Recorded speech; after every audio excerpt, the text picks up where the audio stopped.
Welcome to Car Shopping Insider Strategies. I'm your host.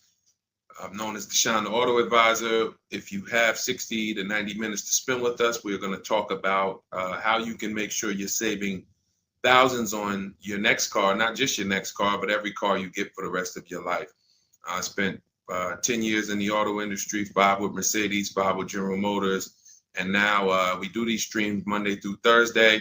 You can catch us at 12 p.m. Eastern time, and you can get your questions answered live. We do rebroadcast this show for those of you who couldn't make it, or if you want to share this with a friend or family, we'll rebroadcast the show throughout the day. But Monday through Thursday, we are live. You can meet us here to get your questions answered. So I welcome everyone. You're going to hear me talk about the sponsor of our show, which is my digital book. It's my new digital book.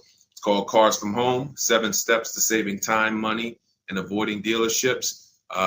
We've gotten hundreds of testimonials and we've gotten lots of reviews on this book.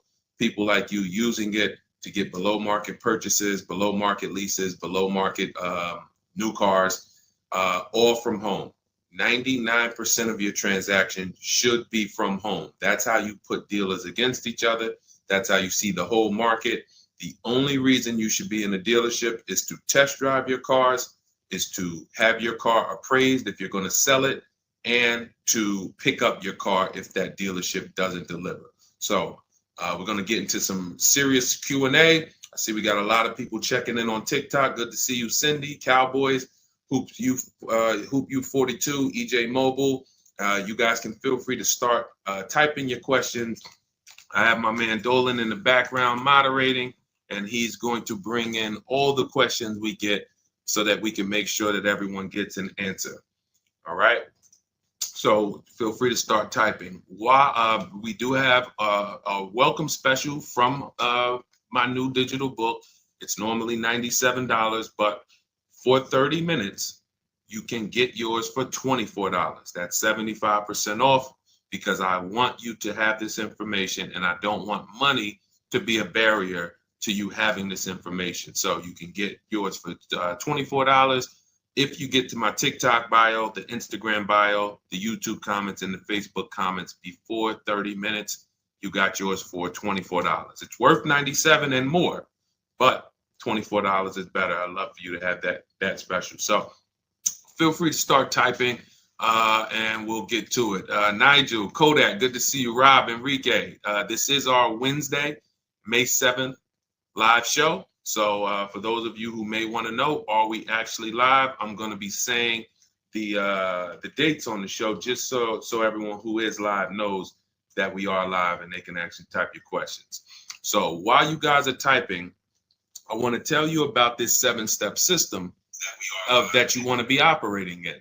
You don't want to be out here winging the car buying process anymore, the car shopping process anymore. This is 7 steps. Whether it doesn't matter whether you're a high mileage driver, bad credit person, good credit person, lease person, purchase person. 7 steps.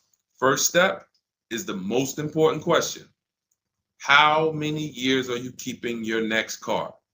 This is the most important question because we need to know how are we going to beat depreciation.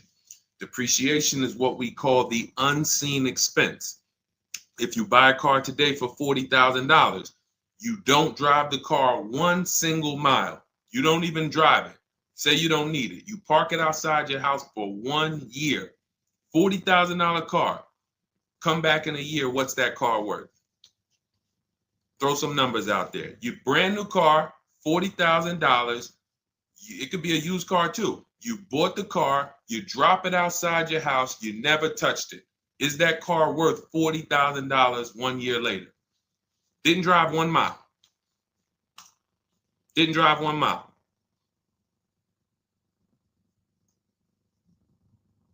Let's go. Throw some numbers out there. What do you think? What do you think a $40,000 car is worth after 1 year?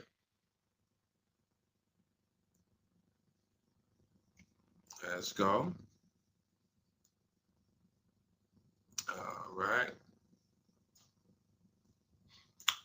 Come on. I know people. Let's get. I sometimes listen. I'm going to say this because y'all know I'm a straight shooter.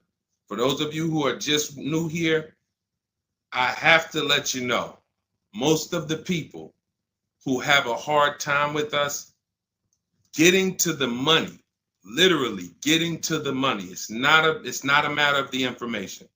The information's proven. We got thousands of people using it. We got thousands of comments. We got hundreds of testimonials. It's the ability to focus. It is the ability to focus. We live in a world where it is very hard for people to focus, and that is where you lose. So I'm letting you know, when you come here to Car Buying Insider Strategies, you have to lock in. If you're going to be here, if not, you're not going to be able to win. You're not going to be able to use what we teach to literally dominate your car buying processes and have total wins, like Milligan, almost $30,000 off an electric car. Like, Just Ralph saving $5,000 off his brand new 2025s. He bought 2 of them. Dealerships dropped the price. The moment they came out, he got them back in December. They dropped the price on both of them over $5,000. Like, these are brand new high demand cars. You're going to see me share a bunch of people that like, whoa, those results look amazing. And these people are telling you they'll never buy a car any other way except the Cars from Home way with bids. But they focused. Whenever they met me on a video, social media video, hopped on a live, you have to focus, okay? And that's how you're going to win here. So let me talk to the focus people. I see you, KSA. I see you, Nisi, on Instagram. All right, I see you, John. We got you on YouTube. Jay, we got your question coming. So that's the depreciation. You buy a car for 40, your car is worth 30 a year later. It's worth 35 a year later. Even if you didn't touch it, you didn't drive it, you just literally parked it outside your house. So that means our cars are losing value daily, whether we drive them or not. So the reason why the most important question is our first question: how many years will we keep this next car? Because we need to determine, are we going to beat depreciation with a short-term lease, 3 years? Or are we going to beat depreciation with long-term ownership?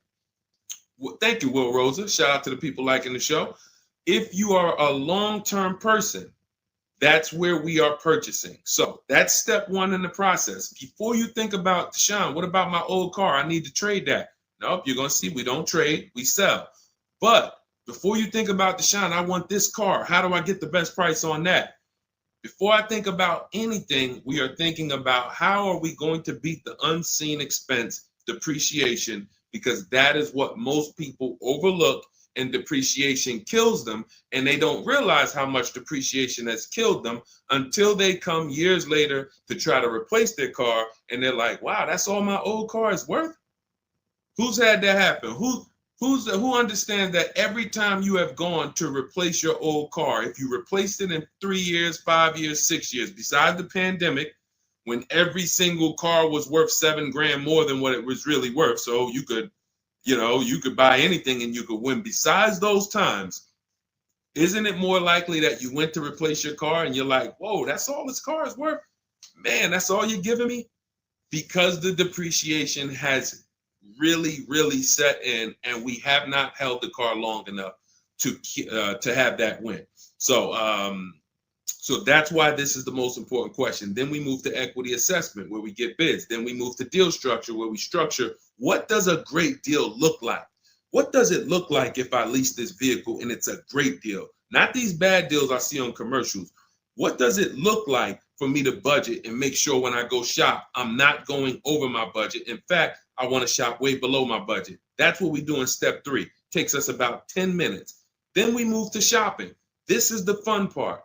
And I want y'all to understand something. Shopping is deciding what you want. It's not buying it. It's not buying it. Shopping is deciding what you want. Okay? And what we tend to do is we mix shopping with buying. When I was in the dealership, I would have people, man, Deshaun, I don't know how I ended up with a car. I just went to Home Depot. I was going to Home Depot. I said, let me stop by the dealership. And now look, I'm leaving with a car. That's mixing shopping with buying. We don't want to do that. And then we move to step 5, which is we're multiple offers. Multiple offers. So you're going to hear as you stay on the stream and as you understand what we do in the Cars from Home process and why people are saving so much money and they're so happy enjoying their process is because of those 2 words, multiple offers. It puts you in control. It puts you in the driver's seat. It makes you feel like you are the prize. You're not begging anymore. Who's been in a dealership feeling like, man, why am I begging these people to take my money?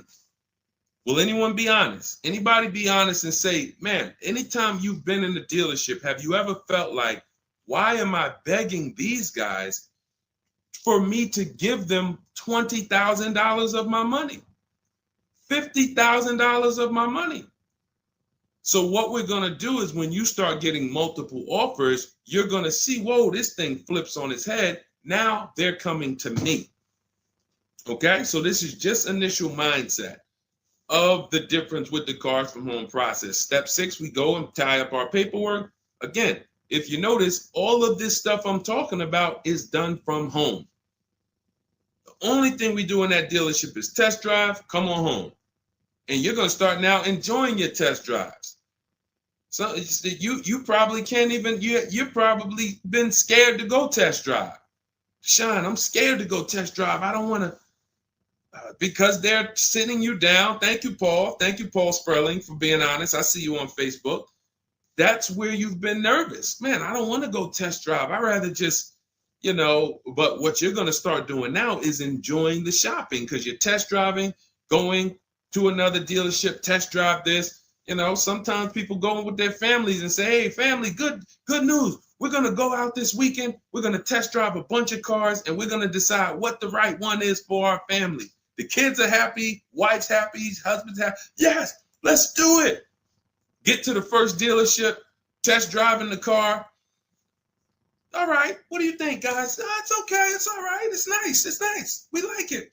Okay, now the kids think we're going to see 3 vehicles. Next thing you know, Dad's sitting down with the salesman. Hey, we got a great sale, today. It's a 1-day sale. That's a lie. Really? Oh man, what does the sale look like? Oh man, and for those of you know, I'm not the public. I'm an insider, so I'm telling you from being in the dealerships. You get what I mean? Like I respect people who never were car salesmen and they're trying to teach you guys how to get the best deals. God bless their hearts. I'm telling you from inside. So next thing you know, the husband's sitting down talking numbers. Kids are like, hey, Dad, what happened? I thought we were going to, hey, hold on. Daddy's working out a good deal here. Hold on. They got a 1-day sale. Not realizing they've completely taken you off your shopping process, which is your power, deciding what you want. And then once you decide what you want, you have multiple dealers compete while you sit at home. Right where I'm at, right where I'm sitting is where I have made my last probably 5 car deals for myself and my family from right here. Bids. So now that we open it up, we gave you a little mindset of what Cars from Home is about.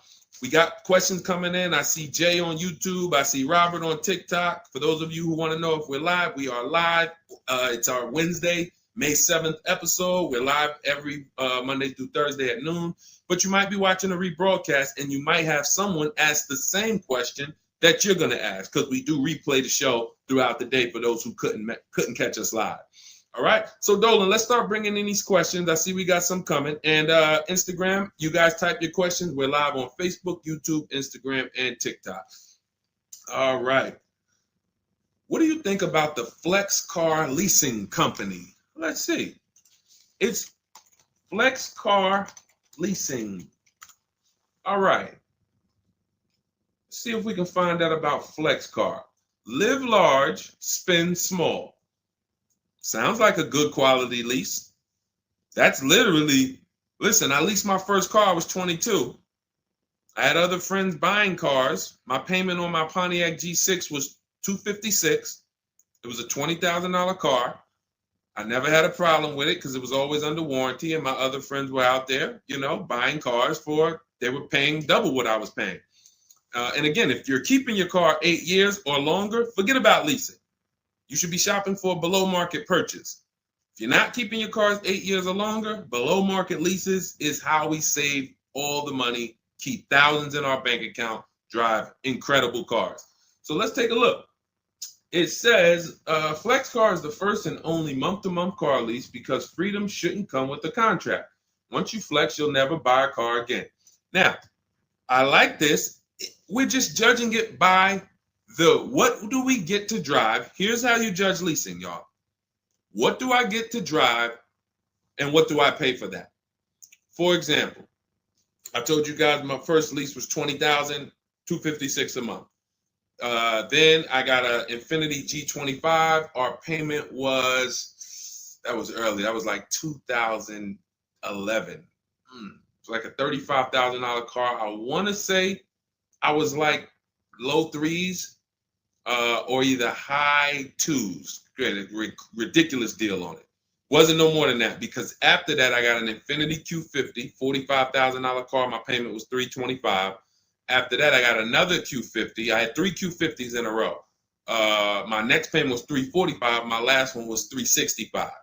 That was all of these are $45,000 cars. No money down. I do not put money down on leases, and I teach you how never to put money down when you're shopping. When you know you have a great lease deal, then you can put money down. Let me give you an example. So let's say we shop all our offers. You're going to see dealers all over the place. Once you get multiple offers, you guys are going to see, thank you so much. Shout out to the people sharing on TikTok. Shout out to the sharers. Everyone who shares this broadcast, I appreciate you. Everyone doesn't share, but I appreciate the people who do share. I don't take it for granted. You know, and your friends will be upset if they find out you sent them out. They went out, bought a car, got ripped off, and then you're like, hey, you ever hear that guy, Deshone? No. Oh, yeah, I watch him all the time. Why didn't you share his channel with me? That mess around, you know, the friendship's over. So make sure. So share with your friends. But anyway, so when we consider that leasing is a value play. So leasing is how much car can I drive for X amount of money? Because that's all we judge it by. It is literally nothing. We're not in love with these cars. We are not keeping these cars for more than we should not be leasing something and saying we love it. Because if you love it, you mess around and lease something that has a bad lease program, and then you're driving a car overpaid for it because you like. So you know, if somebody says, "Oh man, I really want that Range Rover," and then they shop the offers. Range Rover offers are no good. They're all over 1.5, 1.6, 1.7. For those of you who don't know, we judge leases by dividing the MSRP, the monthly payment we get, no money down. You divide that monthly payment into the MSRP. So if you have a vehicle that has a $400 payment, you divide that into the MSRP, which is, let's say, $40,000. That's going to be a 1% lease. You multiply it by 100. So divide the monthly payment into the MSRP times 100. That tells us a percentage. So once we get that percentage, we can see, is this a 1% lease? Is this a 1.5% lease? Is this a 1.2% lease? Now, you cannot judge a lease until you've gotten multiple offers because you need to find what we call the 20%. What are the 20%? Anybody know what the 20% is?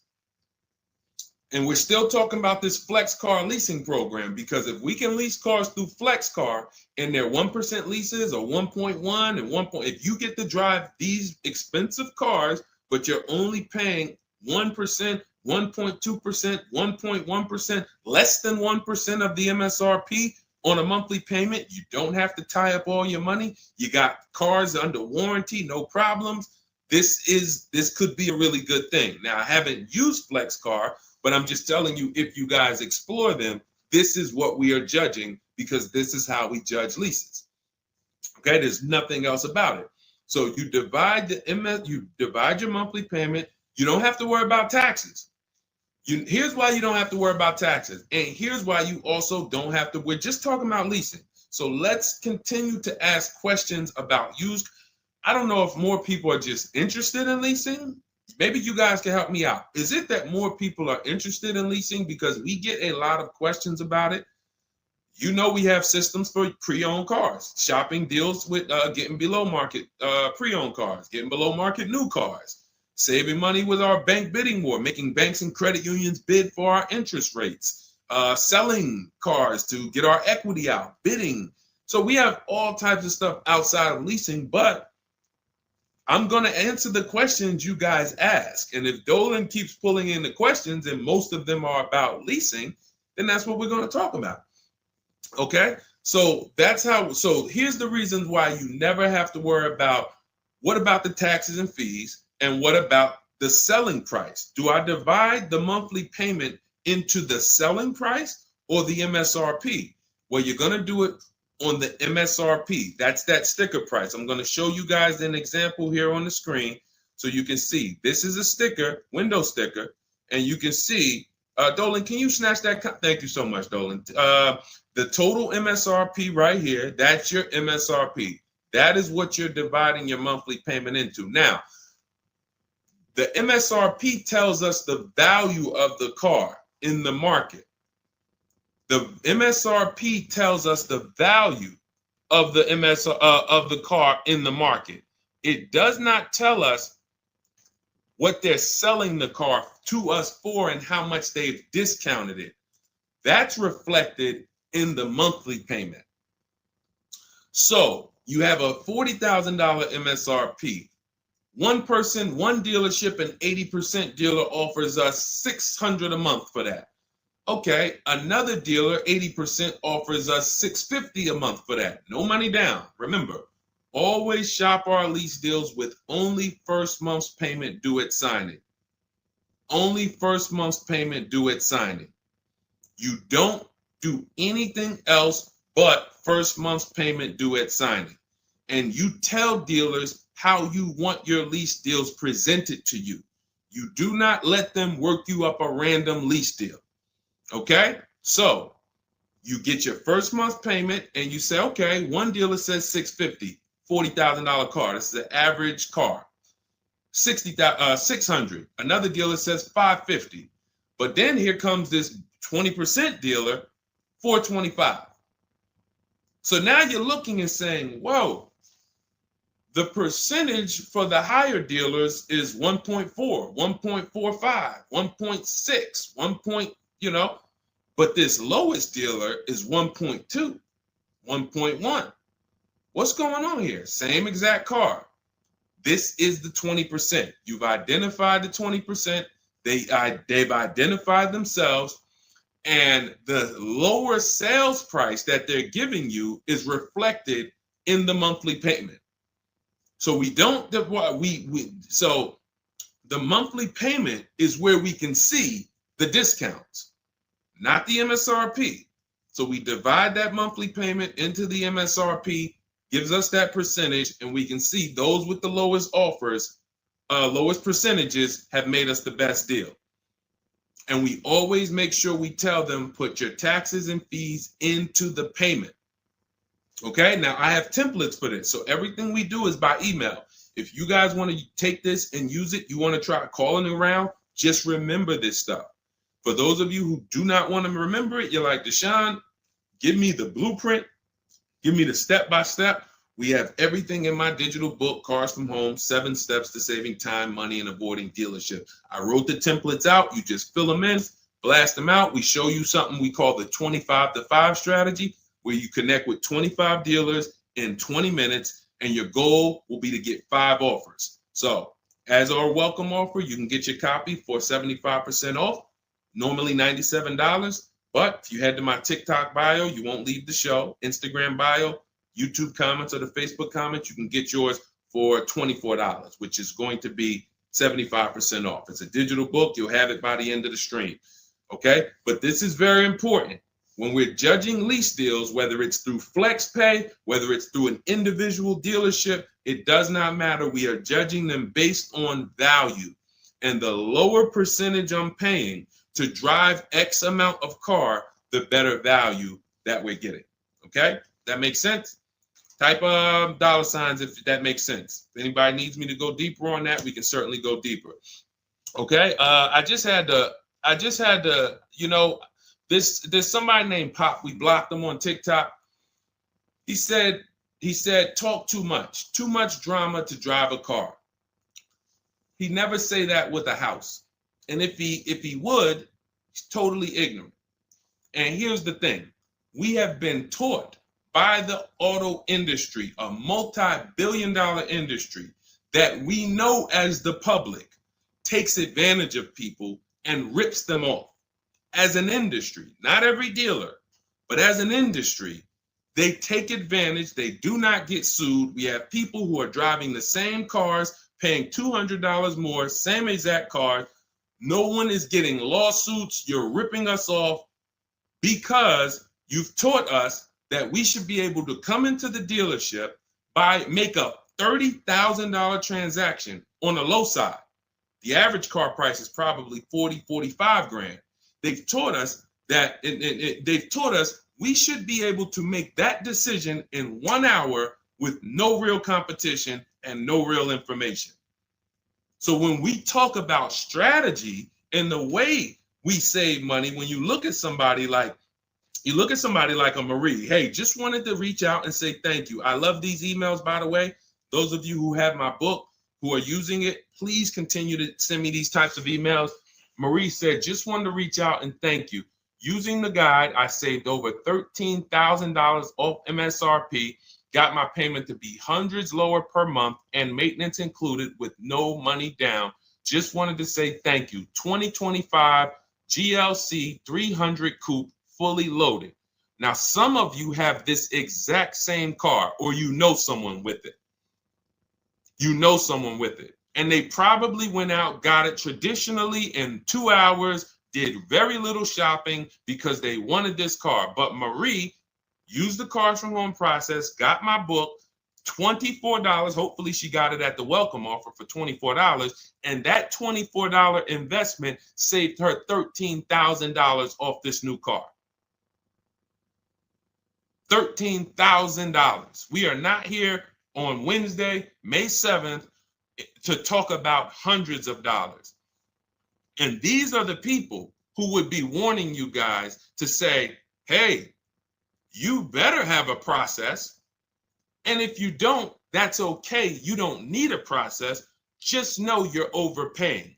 And just understand that the car business has mastered sending you down the road in your car and you overpaid and you're smiling. It's a very, very powerful business, multi-billion-dollar machine where you could send hundreds of people down the road smiling and they literally overpay. You just made $5 grand on them, $8 grand on them, 10 grand on them. That, you know, there's a saying in the car business, the happiest customers are the ones you make the most money on. That is a saying. So the happiest customers, the ones that are no, hey, listen, you got to do better, man. Hey, man, I'm still not happy because you still don't feel like you got a good deal. Those are the people that you make the least money on. Still making money on them because they're not comparatively shopping. But the ones who, oh, Joe, you were great. You made this so easy. Go see Joe, everybody. Meanwhile, Joe's making 8, 10 grand on you every single time. So appreciate the people who value having a process for the most expensive purchase some of them are going to make. We're not buying homes like we used to. So some people, cars are going to be the most expensive purchase that you make. So I appreciate the people who value how serious that process is. All right, Dolan, let's keep them going. Next question. We got a lot more coming in. Lady V, how are you? What are the major updates for the car buying strategy? Oh, are you in Cars from Home? I announced Lady V, let me know, because it sounds like you're talking about a post I made to our private group. Actually, if you check Leasing Like a Boss, what we just did is we turned our 25 to 5 shopping process, which was you. By the way, guys, this is somebody, we have 2,300 people in our inner circle who use the Cars from Home strategy. They don't like reading, not all of them. They prefer videos and coaching. We have coaching calls first and third Wednesday. We got one this afternoon. But what she's asking, I announced that we were upgrading again our process because we made it even shorter. And guys, we're getting cars in 45 minutes. We're getting lease deals in 45 minutes over a 3-day period, 45, 60 minutes. Literally, we are having people bid in a process that used to take us, even our people who are good. Like you look at somebody like Rosalie. Rosalie, some of you know if you've been on the stream, I continue to celebrate her. She got 3 cars. At once, she had to get 3 cars for her sons. A Nissan Rogue, $36,000, $399 a month, sign and drive. CX-30, $28,000, $339 sign and drive. That's a 1.2% lease. And then Mazda CX-50, $40,000 vehicle, $420. 1% leases, and then one, just killing it. Probably. And then she got $6,700 selling her old leases. She sold 2 leases because in step 2 of our process, we teach you how to sell not just your cars that you own or that you finance. Who didn't know you could sell a lease? Type me. Let me ask this too. Who didn't know you could sell a car that you did not have the title for?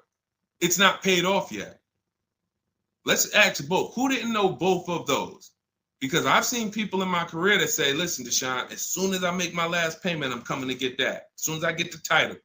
And I'm like, where did you think that you had to wait for the title paid off to? So who didn't know that?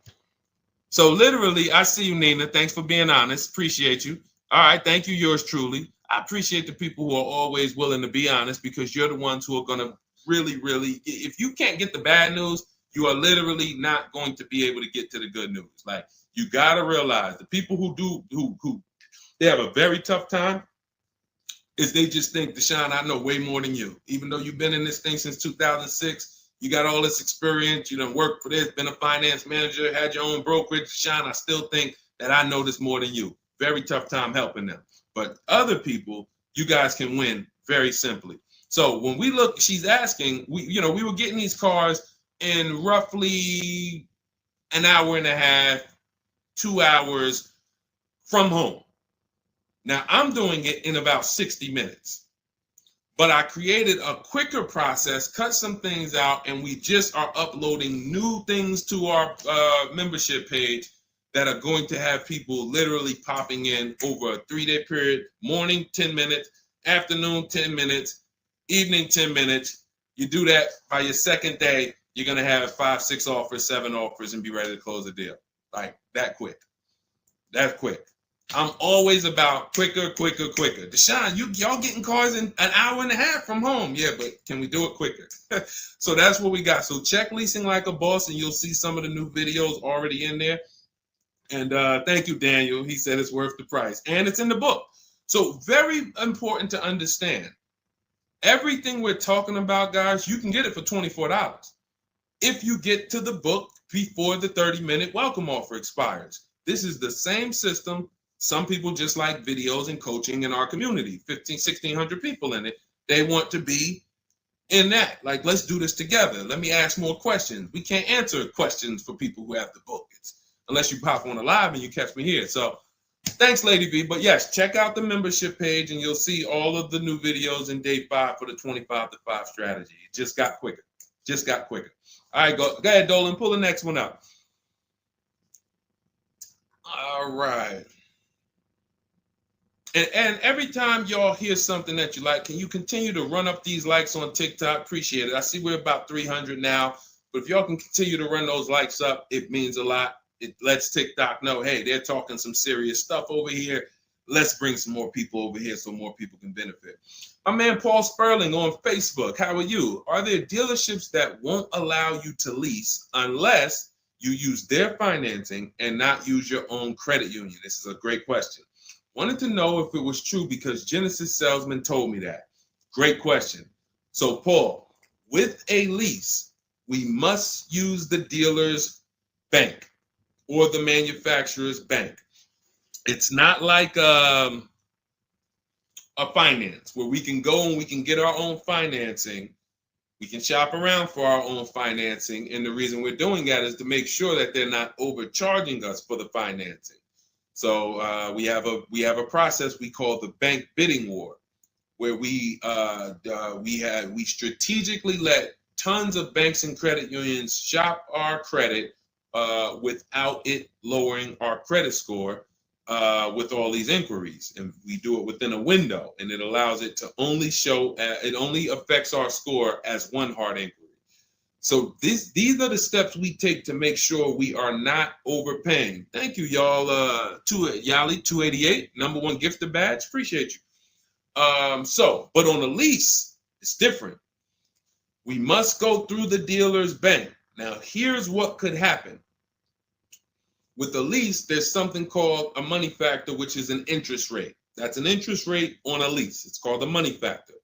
Now, dealerships, if they know you are not shopping, and some, the 80%, even if they know you're shopping, they're going to mark up the money factor. So they're going to create and quote you with a higher money factor. This is why going in and asking for the invoice does not matter. You don't know what the hidden money is. What are the rebates? What is the incentives? What is the money factor? You don't know. Did you mark it up? Did you not? Can't see it. It is totally undisclosed. There's no way for you to see it. So how do we make sure this doesn't happen? Multiple offers.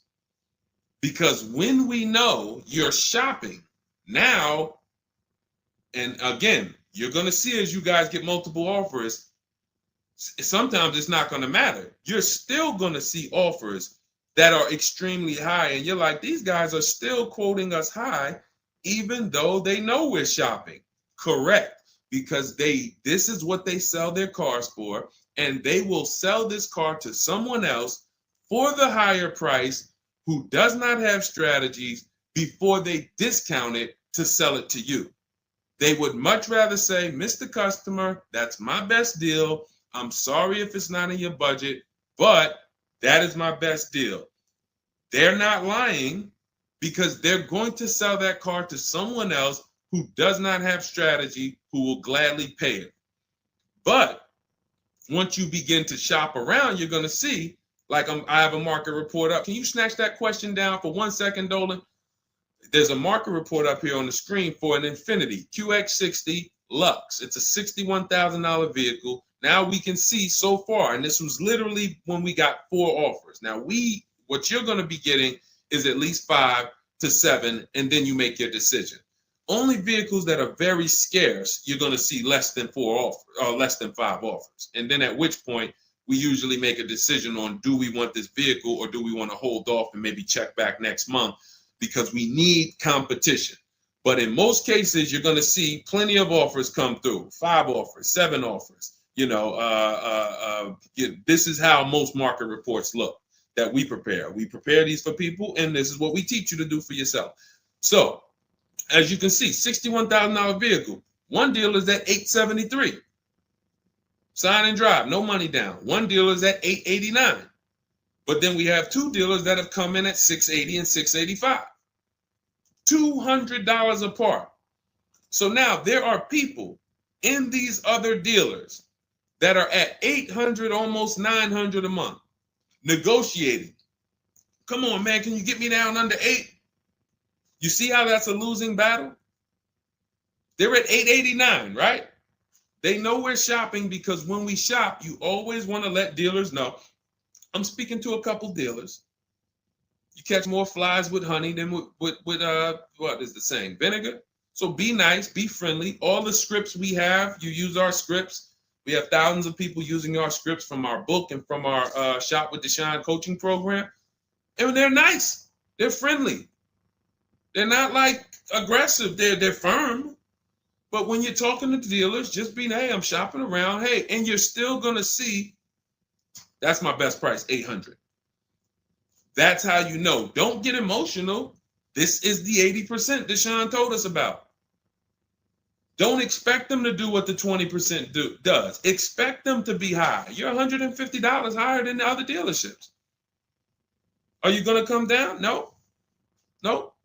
Because 16 million new people buy new cars a year. And sorry, I'm glad you got strategy, and I'm glad you know how to find this 20% dealer that's $150 less a month than me. But that's not going to change the fact that I'm going to sell this car to someone else. And they'll try to lean on you and say, well, do you want it? Because, hey, that's our price. No, I'm sorry. We don't want it. Thank you so much, though. So this is what we're dealing with when we are dealing with car salesmen. which is why you must shop multiple offers to be able to get your best offer. Now, when we look, going back to yours truly's question about, can you pull that question back up about the shopping for the lease financing? It wasn't yours truly's question, I don't think, Dolan. Whatever the last question was, because what we're talking about is in those $800 a month payments, what is making those high payments so high? It may not be that they're not discounting only. It might be that they're not giving a big discount, and the finance managers are so used to robbing people that they say, listen, every single lease quote that y'all quote, make sure you put 1 point in there for me. Every single lease quote. Do not bring me a lease customer if you don't have any padding in that money factor for me. And that's what they do. So they are not going to lower the money factor. They can't. There was salesmen. I remember when we were salesmen, they used to start negotiating the rate. Hey, what if I could get you down to 3.9 or 4.9? The finance manager come out and say, why are you saying that? You're giving away my money. You negotiate the car price. You negotiate with their trade with them. You don't negotiate my money, because the finance managers are like, hey, when it comes to that rate, that money factor, those interest rates, that's my money. And there are some dealers who have it built in, which is why you must comparison shop. You stay at home. Again, if you want to do it your way, you want to call around, you want to get at least 5 offers. Using our way, we'll show you how to get 5 offers, contact 25 dealers in 20 minutes, and then literally in minutes, you got offers coming into your inbox. But whether you're doing it our way or whether you're doing it your way, stop doing it their way. Their way is just come on in, think you can negotiate back and forth, and then once you hear a number that you feel like it sounds good, that's when you take it. Losing battle. Okay? Let's go, Dolan. Pull up the next one. All right, I see we got a lot of questions. We got Nina. For those of you who don't know, we are absolutely live. This is our Wednesday, May 7th live. We're live every Monday through Thursday at 12 noon, so you can meet us here. If you couldn't catch the whole stream, we will rebroadcast this show throughout the day, so you can have your friends, family watch it, or you can catch up on some of the things you missed. We'll replay all through the rest of the day. And on the weekends, we take all the shows from the week and we rebroadcast them out, so everyone can catch up on things throughout the weekend. All right. And most times you're going to hear someone ask the same question you were going to ask. All right. When getting quotes for your Adrian on Facebook, when getting quotes for your car for trade, who all should you get quotes from? This is a great question, Adrian. 6 companies right now. 6 companies. And we could throw a 7th in because Rosalie sold hers to We Buy Any Car. So this is step 2, guys. This is called the equity assessment, because we don't trade. Trade is a curse word here. The only people who have to trade using our system are people who've buried themselves in negative equity, and now we're working a transaction to get them out of it. They can't pay the difference, so they have to trade their car into whoever wins the bid. And but those are the only times we use that curse word, trade. In every other case, we are selling our car to cash buyers because we're separating our transactions. We separate who we buy our car from who we sell our old car to, from who we get our bank loan from. Some of you, and be honest, have you given the dealership your trade-in, got a loan from them, and got a car from them? All 3 in 1. Have you done that? I bought a car from a dealership, got my loan from them, and I gave them my old car. 3 transactions in 1. Impossible to have 1 there. Again, take the bad news first so that we can get you to the good news. You cannot win giving a dealership 3 transactions in 1. Okay? Each one of these should be bid out while you're at home so that you know I've maximized everything. Okay? So 6 companies we're getting bids from: CarMax, Carvana, Driveway, Kelly's Blue Book, but not the regular Kelly's Blue Book, Instant Cash Offer. Kelly's Blue Book Instant Cash Offer, where they connect you with a local dealership that gives you a cash offer. Auto Nation, cash offer. Car Gurus, cash offer. All three of them connect you with a local dealership to get a cash offer. Now, when you throw in We Buy Any Car, or maybe a local cash buying company that you might see commercials with, hey, we want to buy any car, we'll buy your car. All of them. Now, this takes about 25 minutes to do to get all of these quotes, but you're not getting, this is a third of your transaction. So those of you who are like, I'm just going to trade, God bless you, do you. But you're not going to make the money we make. You're not going to make the money Rosalie made. Sold 2 leases, put $6,700 in her pocket at the end of the lease. And what many of you, do I still have Melissa's test? See, Melissa, many of you who are going to learn that you have not been a long-term person and you have been buying your cars, you're going to get your bids, and then you're going to put a ton of money in your bank account because you're going to lease with no money down.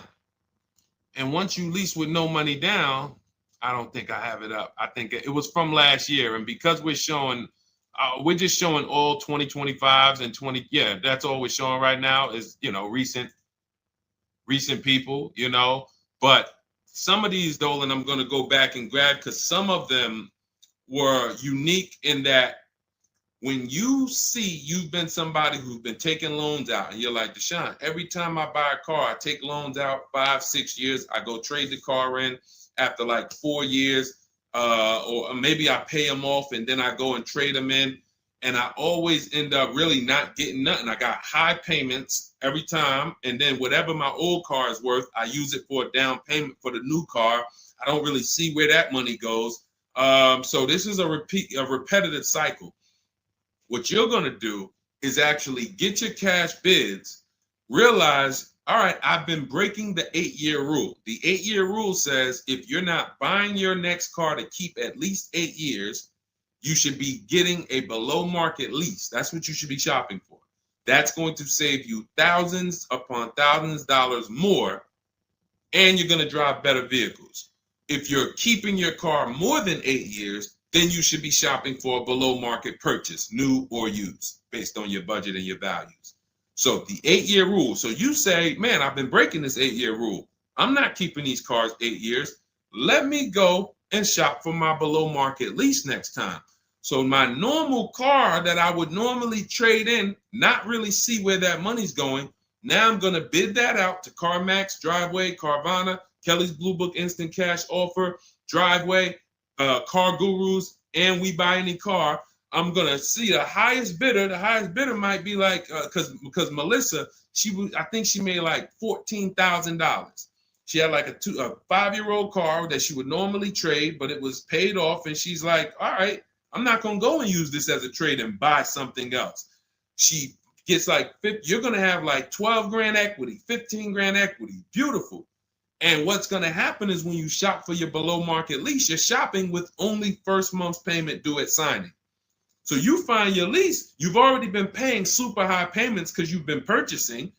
Now you're like, whoa, I could drive this new car and it's $200 less than what I've been paying. I don't got to put no money down on this thing.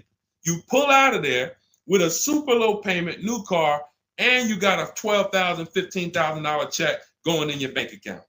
Got my car, and now I can see where my equity is going. It ain't going to you, dealership. It ain't going in that car. It's going in my bank. And this is, that's one of the most beautiful things I love to see. And it only happens for people who have been, unfortunately, programmed and brainwashed to buy cars. They don't keep them 8 years. And then when they come to the revelation, now it's like, boom, equity goes in the bank. I'm driving new cars for cents on the dollar. Beautiful. All right. And that's why you do the equity assessment before you shop. Step one, we decide how our 8-year rule. Are we buying to keep more than 8 years or less than 8 years? That's when we know, lease or purchase. Then step two, equity assessment. Let me see what my current car is worth. My current lease is worth. Can I make any money on it? Am I upside down? That's what we do at step 2. Okay, so once you guys really follow this process, your whole car buying is going to change. You'll be moving just like everybody else is moving. Just like Brian got his first lease.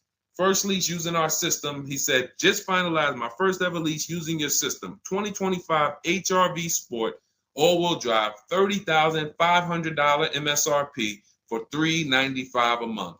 1.2% ratio. See, this is how you know people understand the car buying process. They talk just like me.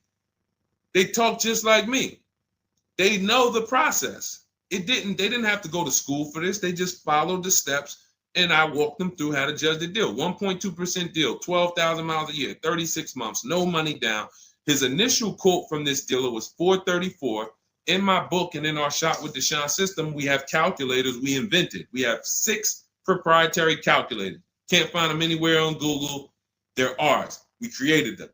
He used our calculator. We put all our offers into the calculator. It tells us what to counter. So he counter offered online or by email. His last offer was $395. They went from $434 to $395. That's how it goes. And he probably had 5 or 6 or 7 other offers that was $150 a month higher. That's how it goes. All right. That's where you want to be. All right. That makes sense. Did everybody grab that? Type $ if you follow me. Who's following? Type $. Okay. I never want to go to the next subject before I make sure. All right. Did you grasp that? Did you? All right. Thank you. I see you, DJ and Nice. My man, good to see you checking in. Hart, you have that's your username, Hart. So yours truly. Thank you so much. Good to see you. All right. I see you, HD1 1225. Good to see you. All right, perfect. All right, Dolan, let's go to the next question. All right, feel free to keep talking. I know we got a bunch, so I'm not even gonna say it. Let's just try to get through what we got so far. Should there be a set length of financing depending on the year of the car? Great question. So we have something we created called the Rule of 72 and the 10th birthday. This is, all right, there's something we call the repo recipe. So when I was in Mercedes, this happened more often with Mercedes. People, 4 expenses that we need to take into account when we're financing a car. 4 expenses. The cost to acquire the car, and most people are taking a loan. So it's the cost to acquire. Then you have the cost to repair it. Well, let's say this. You got your insurance. You have your maintenance. And on some cars, maintenance does become serious. On a Mercedes, your oil change is $200. Your brake fluid change and your service B is $400 to $500. So there are cars that we have to take into account the maintenance being serious. Then we have gas. So even if you have a car that maintenance is low, you still have gas. So let's just wrap those 2 together. And the 4th expense is what really, really hurts people when they have something that breaks. And when we have something that breaks, what we typically don't want is a car payment. We don't want all of those expenses on top of things breaking. So what we really want to do, and this is a measure of when you're buying too much car for your real budget. If you can't buy a car and you afford it and can get, most of the loan is under warranty. So most of the loan that you have the car is under warranty. If you got a 5-year loan and you got 2 years without a warranty, okay, cool. You got a 6-year loan, you got 3 years without a warranty, okay. But you don't want a 6-year loan and 1 year you had a warranty and 5 years there's no warranty on a car that could, and you don't have the cash. These are things that we call the repo recipe, because when something breaks and you have a car payment and your insurance payment and they're telling you, wait, you need the maintenance, you just wait, I just put brakes and tires on this thing. This is enough for some people to say, whoa, I can't afford to put $5,000 into this car in 60 days. Or so how do we prevent this? We prevent this by making sure we're not taking a car or a loan too long for the year of the car. And the longest loan we want to take is 72 months. And so the reason why it's called the rule of 72 and the 10th birthday is because when you add up the year of the car and the number of years old the car is, I'm sorry, when you add up the year of the car and the year of the loan, the number of years on the loan, it should not pass 10. So if you're getting a 4-year-old car, you can take a 6-year loan. If you're getting a 3-year-old car, you can take a 6-year loan. That's 9. If you're getting a 5-year-old car, you should take a 5-year loan max. If you're getting a 6-year-old car, you should take a 4-year loan max. Now, why is this a test of affordability? Because some of you are saying, whoa, but I can't get the car that I really want at that number. Then that means you can't afford the car that you really want. Again, it doesn't mean you can't break that rule, but it does mean that you're going to have a loan on a car that's older than 10 years. This is risky. So it's nothing wrong. The reason we create these boundaries, so at least when you cross them, you know you're crossing them. So if something happens, you're not surprised. You're not like, whoa, how did this happen? Well, I took a little risk. I took 1 year longer. Then, the car's 11 years old. I still got a loan on it. Stuff goes wrong. I'm out there. I got more exposure. But if we use that as a gauge of affordability and say, you know what, if I can't afford a 6-year loan on this car, then I can't afford the car. If they're telling me I got to take 7 years, that's why we cap both. We cap the number of years you should take at 72, absolute longest. And some of you know we default to a 5-year loan when we're shopping. This will also help you because you'll look and say, 5-year loan, every $5,000 is about $100 per month. So as you're shopping and you're looking at cars, you should be saying to yourself, all right, $20,000, that's about a $400 payment. All right. And that's if I put no money down. You got your taxes and fees. Maybe I'll take care of the taxes and fees, but that $20,000 car is going to cost me about $400 a month, 5 years. $80,000 car, you're looking at, divide that by 5,000. That's $1,600 a month for 5 years. Doesn't matter how high you go. But when you don't have these rules and you go in, here's what tends to happen. You look at cars that are way more expensive than you could afford, and you say, hey, can you get me to this payment? And a salesman, are they ever going to say, no? They're going to say, oh, let me see what I can do. Next thing you know, they come out and say, hey, good news, I got you to $1,000 a month. Hey, good news, I got you to this. Way below what our rules are. Way below than the $5,000 every 100. So you got to say, how did they get me to way below the every 5,000 is 100? How many years is the loan, sir? Oh, well, listen, what's more important to you, the payment or the number of years? Well, both are important to me. How many years is the loan? Well, right now, this is an 84-month loan. This is a 96-month loan. Wait, so 7, 8 years? 8 years, 9 years? You're talking like, yeah, well, and that's how you get jammed up. So if you keep these boundaries in place, longest loan I'm going to take 6 years, 72 months. When I'm shopping for a car, if I'm purchasing it, not leasing, I am looking and saying every $20,000, every $5,000 I'm going to borrow, it's going to cost me about $100 per month. If you do these things, look at the car. What's the year of the car? 5 years old? All right. Max I want to do on that car is a 5-year loan. Oh, it's only 3 years old? All right, I can stretch to a 6-year loan if necessary. You keep these boundaries, you will be safe.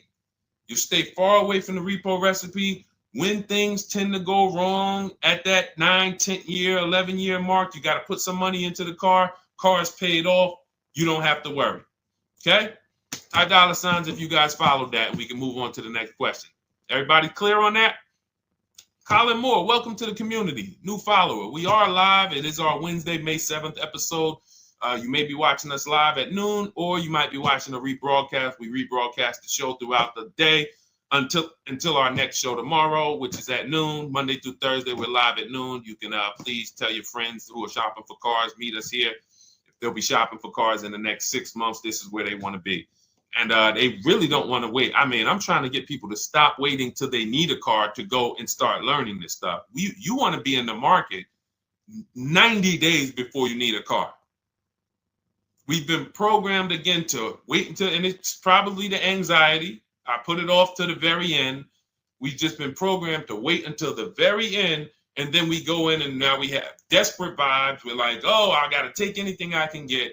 We really want to be strategizing our car purchase early in the market, able to say no to offers very early. This is power, where you can say no. You can email. We have dates that we give the dealerships of, hey, this is when I could buy a car. I could buy it today, but I don't need it for, 2 months, 3 months. That really puts us in a position of power because everyone they're dealing with is desperate, walking in saying, I need a car today.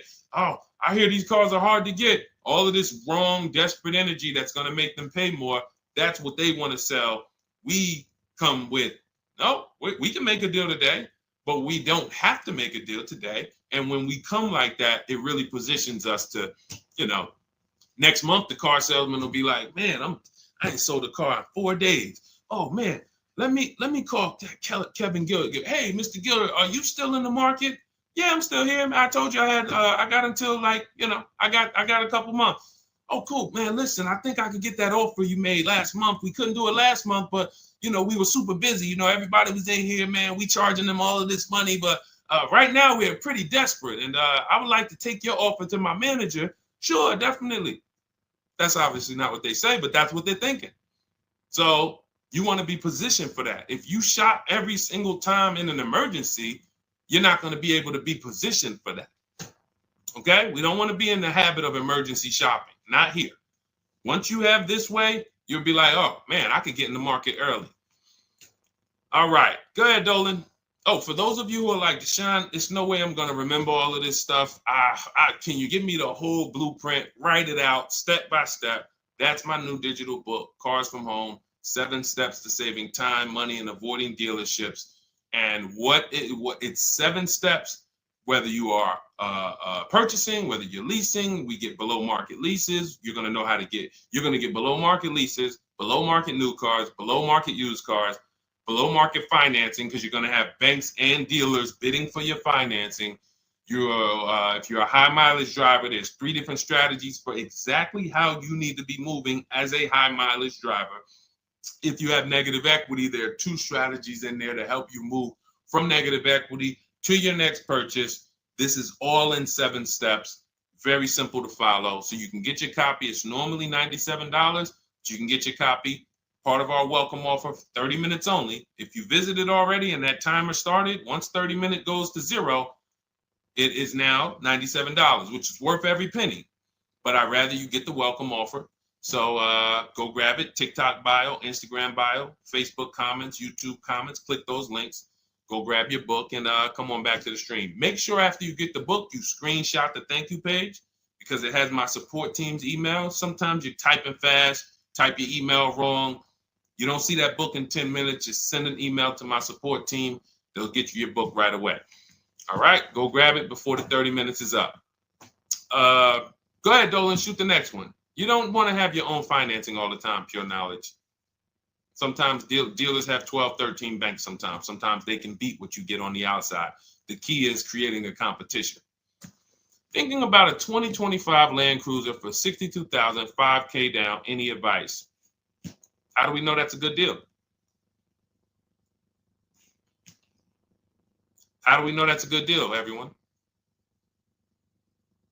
Now, mind you, that's how a lot of people approach the car purchase. I'm thinking of this car, all right, I'm looking for, I got 10 grand down. What we haven't, so here's what you discussed in this statement. I'm gonna read this question again, and you're gonna see 2 pillars that unfortunately we're combining. Thinking about a 2025 Land Cruiser. So now in my mind for 62K. Now, this is a new car. With our new car system, we use the bidding. Thank you so much, Daniel. See, Daniel knows. I think, Daniel, you have our book, Bidding the Market. So that's where we're missing everything. So now we're looking at the new car, which means what our process is, we're connecting with 25 dealers to get bids. If you said, Deshone, I called around, spoke to several Toyota dealerships, and the best dealer that I found who's going to offer me a car is going to give me $8,000 off. But I got 5 offers. I got 7 offers. Some people said they're not going to do any discount. Some people had $3,000 in fake fees and dealer adjustments. Some people had protection plans and they took off a little money, took off $5,000, but they had all of these fake fees. So it's really not even like they took off $5,000. But one dealer didn't have the fake fees and he discounted $8,000. Boom. That's a bid. You did it manually. Didn't do it our way. That's just fine. But that is allowing you to have the peace of mind that I'm getting a great price on the Toyota Land Cruiser. Separately now, we're moving to our financing because you said $5,000 down. Therefore, you're getting a loan. So we would now have banks and credit unions bid to now submit offers to you within a 24-hour period. You have all these banks, credit unions online bid for the loan, get the best interest rate. We give the dealer a chance to see can they beat it. In which case we bid out the loan, we bid out the car purchase, and now and watch this. I'm home doing that before you even get home from your dealership. One visit, you're in the dealership 3 hours. I'm popping into my email minutes at a time, 15 minutes. I'm hopping on. I'm getting banks to bid in an hour. Everyone's bidding. Boom, boom. I'm getting dealerships to bid. You're still at the dealership. You're just meeting the salesman. You're still wondering, do they have a black one? Hey, he said he had a black one. He was going to pull it up. All right. He comes back with silver. Oh, you don't have black? Oh, no. Well, listen, somebody's trying to dig it up in the back. We're going to see. Why don't you drive this one and then maybe we'll see. Okay, listen, I'm here. Cars from home people, we here moving. We already gotten offers coming in. You still waiting for a test drive. This is how we move. So not only is our process and the way we shop the key to getting all these offers, like again, you look at somebody like this was crazy. Val Boss lady, $51,000 vehicle, zero maintenance, zero time. Look, she got a 1.1% lease on that. Let's look at where's Sean? My man Sean, because Sean was actually one of the $72,000 vehicle. He saved with the rebate and with the dealer discount. He saved $21,000 off of it. $21,000 off of it. He's sitting here chilling at home. Dealers, I'll take off $3,000. I'll take off $5,000. I'll take off $10,000. Oh, I'll take off $20,000. Whoa. So it's not only is it the money that we save, it's an easier, more fun process. So that's what you need to do. Like, step out of that old way. Understand that I need to get multiple offers for the Toyota, and I need to get multiple offers for my financing, and I do that right here from home, where nobody can come into my house and say, hey, get into the dealer here. What are you doing there trying to shop from home? We see you. You're not going to break our programming on you. You better get up right now and walk into this dealership so we can charge you more. Who's going to do that? While you in your living room, while you at work? Dealers bidding while you're at work. Never been to a dealership. It's freedom.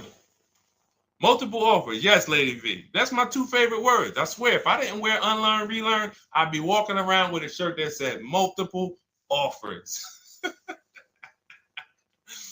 All right, let's go, Dolan. Shoot the next one up. We got time for a few more. Let's go. A few more questions.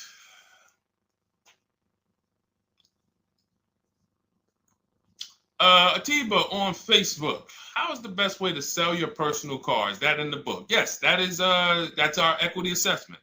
Step 2. Step 2. Multiple offers. Get your 6 to 7 cash offers. And if you don't need to replace your car, just go and get your check. Do your inspection, get your check. Cash offers, CarMax, Driveway, Kelly's Blue Book Instant Cash Offer, Carvana, AutoNation, Car Gurus. You want to throw We Buy Any Car in there? 7 offers. Get your cash offers. Now, if you are replacing your car, we are timing the transaction. What that looks like is we get our bids for our old car, our current car, or our lease. We assess what our equity is, and then we go shop for the new car. And once we find the best offer for the new car, we then go in. We'll give the dealer a chance to match it, but they usually can't. Hey, I'm selling my car to We Buy Any Car. You know, they're giving me this. Can you beat it? No, that sounds crazy. I can't beat that, because they're not going to win 2 bids. They're not going to beat all of the new car dealers or the used car dealers to sell you a car. And then they can also beat all the used car cash buyers to buy your old car. They'll be out of business. So you go pick up your new car, drop off your old car, or go drop off your old car, get your check, drive over, pick up your new car. Maximize both transactions. It's a beautiful thing. That is the way it's done with us most of the time. Very rarely is the dealer we're picking up our car from the same one who's buying our old car. Very rarely. But yes, absolutely, that's in the book. All right, let's keep it going. Dolan, next one.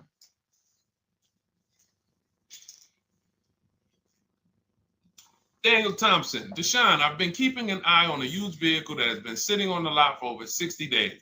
What is a good amount to ask off the sales price without teeing off the dealership? Thanks for your time. So if you've been watching the vehicle, and this is the benefit of being in the market early, used car markets change, used car trends change. You can see prices going up, you can see prices going down, you can save inventory that you've been looking at.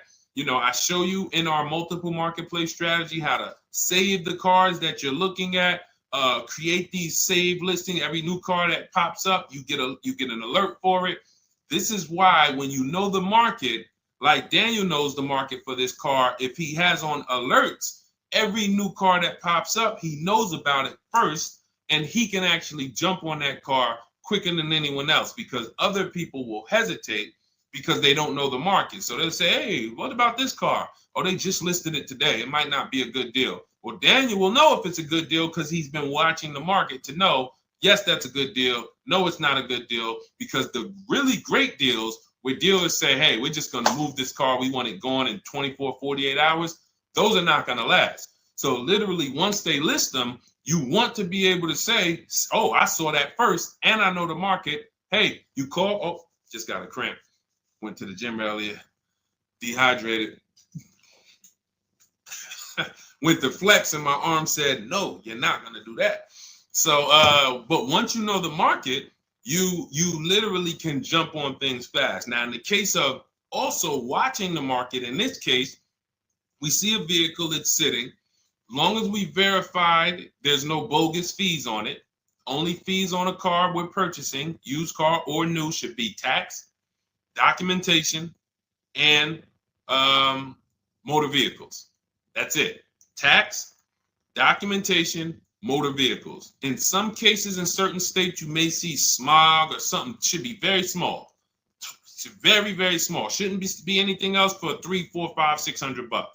Tax, motor vehicles, documentation fee. Those are all legit fees. Everything else is a made-up fee to try to make money. Now, there might be some value in some of the things. We have a service plan that we added that we selling on all our cars. Okay, but we got to compare that to the dealers who don't have that stuff. So what you want to do is look at the low side of the market, the way we teach. So if you're looking at the low side of the market, Daniel, for example, and you see, all right, all the low prices are 21 to 22. The cars go up to 24, 25, 26. I see some up there for 27. Okay, but the low side of the market is 21, 22. And this is how we watch the used car market, because we want to watch the low side. Now, the low side is going to be where the worst cars are. What do I mean by that? frame damage, salvage title. If you don't see a couple cars and you pull a Carfax and it says salvage or it says frame damage or it says 2 accident, you're not looking at the low side of the market. You're looking at the regular retail market, the regular middle of the market, the average prices. Because if you're shopping the low side and you're like, okay, between 21 and 22 is where the lower prices are, you're going to see some, oh man, look at these pictures. Now, car's all scratched up. Oh man, okay, man, this thing had 2 accidents. Oh man, this thing's salvaged. But then you pops up and you see one for 22. You pull a Carfax. Carfax looks good. Maintenance looks good. Boom. Oh, now you know. So Daniel, if you know the low side of the market, now you're trying to see maybe this car has been there. It's $2,000 more than the low side of the market, but maybe they're getting desperate. So you make an offer that's right where the low side of the market is. So let's say the low side of the market is 21, 22. This car is listed for 24, but you know this thing been there for 2 months. You make an offer of 21. They might say, hey, listen, no way we can do that. Most we can do is 22. In which case, you won. That's why you want to know where the low side of the market is. Because if they accept the offer and then your offer was too high, then you regret it. So if it's 24, it's been sitting there, you offer them 23, 22.5, they say, yes, we'll take it. Then it's like, man, was that the low side of the market? No, the low side of the market was 21 to 22. So let me offer 21, see if they'll bite. And if I land at 22, then I'm happy anyway. If I offer 21 and they say, look, no way we could do that. We could do 22.5. That's the lowest. We can blow this car out, and you won anyway. This is why knowing the market, this is all we teach. Whether you're in Shop with Deshone or a video checklist, or whether and watch this. The thing about our process is every time you use it, it gets quicker. So the longest it's ever going to take you to get a car using Cars from Home is the first deal. Second time you coming through and you're like, okay, I know what to do now. I know where to go now. Yeah, I remember this from my last time. I remember this. That's why Rosalie got her QX60 last year. And then she got 3 cars at once. Because she's like, I got mine. Now I just got to rinse and repeat 3 times for my sons. So that's what you need. That's where you base your offer on those things, Daniel. All right? All right, great job. All right. All right, it's go ahead, Dolan threw up one more. All right, I'm trying to see. I'm looking at time and I'm like, all right, let's go. All right. Is it true that finance bank will require a certain amount down to get you approved? Absolutely not. Absolutely not. You can do no money down financing. Here's what's happening if anyone's requiring money down for finance. It could be based on your credit, but more often than that, it's based on how much you're trying to borrow relative to the price of the car. So let's say a car is $25,000. Now, this is how the ability to shop affects your deal in the long run. Because if you overpay, the bank is not going to tell you. It's not their job to say, yo, you're overpaying for this car. But here's what happens. Let's say a car that is a good deal would come in around $25,000. Good deal, good value. Now, you don't know what you're doing. You go in, you pay, you get a car, you're like, okay, man, I'm looking at this car, man, it's about $28,000. It's about $28,000. I love it. It's a nice car. Now, you're not looking at the market to see what the low side of the market is. You go in, and you could do this with a new car too. Tons of people did this during the pandemic. Went in, paid over sticker, 5-10 grand. Normally, the bank would not have approved those, but the banks were in cahoots with the dealerships because there's something called a loan to value ratio, which is why the banks are getting hurt right now because they approved deals on cars that they knew were worth 35, but they were approving loans for 50.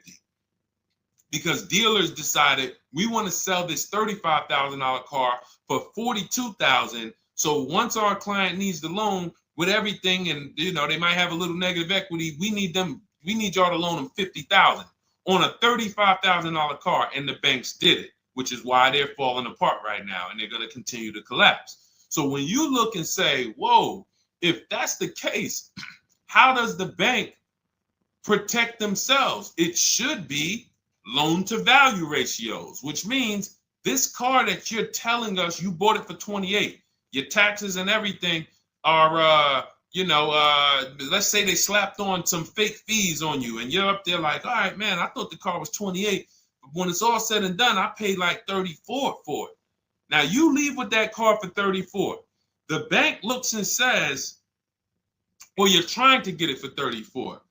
The bank looks and says, whoa, the book value on this car is only 23. So actual cash value might be, we could lend, the actual cash value is like 23. We could lend 25. I could see if somebody bought it for 25. We could lend that because they'll usually give you 20% above what the actual car's value is. So we'll lend on the $25,000 car, we'll lend you $32,000. You're asking for 34. That means you've overpaid by so much, the bank can't approve it unless you get them to the loan to value ratios where they're comfortable. So they're going to say, you got to put down $2,500. You got to get to, you can't borrow no more than $32,000 on this car. You need to come up with $2,500, come up with $2,000. So whenever a dealership's coming to you and say, hey, listen, the bank needs you to come up with this, they're overcharging you. And you're about to take a deal being overcharged because you're overpaying for the car and the bank is saying, we're not taking on all of that risk. That person needs to put some more money down because I know y'all trying to sell them this $23,000, $24,000 car for 33, but we ain't going to help you do that no more. Now, this also happens with negative equity. People trying to move 5-10 grand negative equity over to their new car. And now it's like, oh, wait, the bank's saying you got to put money down. Same reason. So it's two cases, lots of negative equity or you're overpaying or both. But that's a signal. All right. Again, that's why we bid out transactions. When you get multiple offers on the car you're buying and multiple offers on the car you're selling that you have negative equity on, you can see, no, y'all not pulling wool over my eyes because I know the market. All right. And all of this is done from home. That is why our system and our teaching, our philosophy, our company is called Cars from Home. That should ground you in the fact that everything we're talking about, 99% of it is done from home. 99% in minutes, not hours, minutes. All right. So if you guys want your blueprint, if you're like, hey, Deshone, listen, great stream. I enjoyed it, learned a lot. No way I'm going to remember all of this. Can I get the whole blueprint step by step? That is my digital book, Cars from Home. This is specifically for people who are like, I don't like car shopping. I'm not going to know all of this stuff. I want to enjoy my car shopping process. I'm tired of having buyer's remorse. I'm tired of leaving the dealership hoping I won, wishing, I don't want to talk about my numbers. Don't even ask me what I'm paying. Don't ask me what I paid. Don't ask me like that. You can see people from our school, look, they're already always posting their numbers. They never post without posting their numbers because they're confident in them. $50,000 car for Ken, $585 a month, no money down.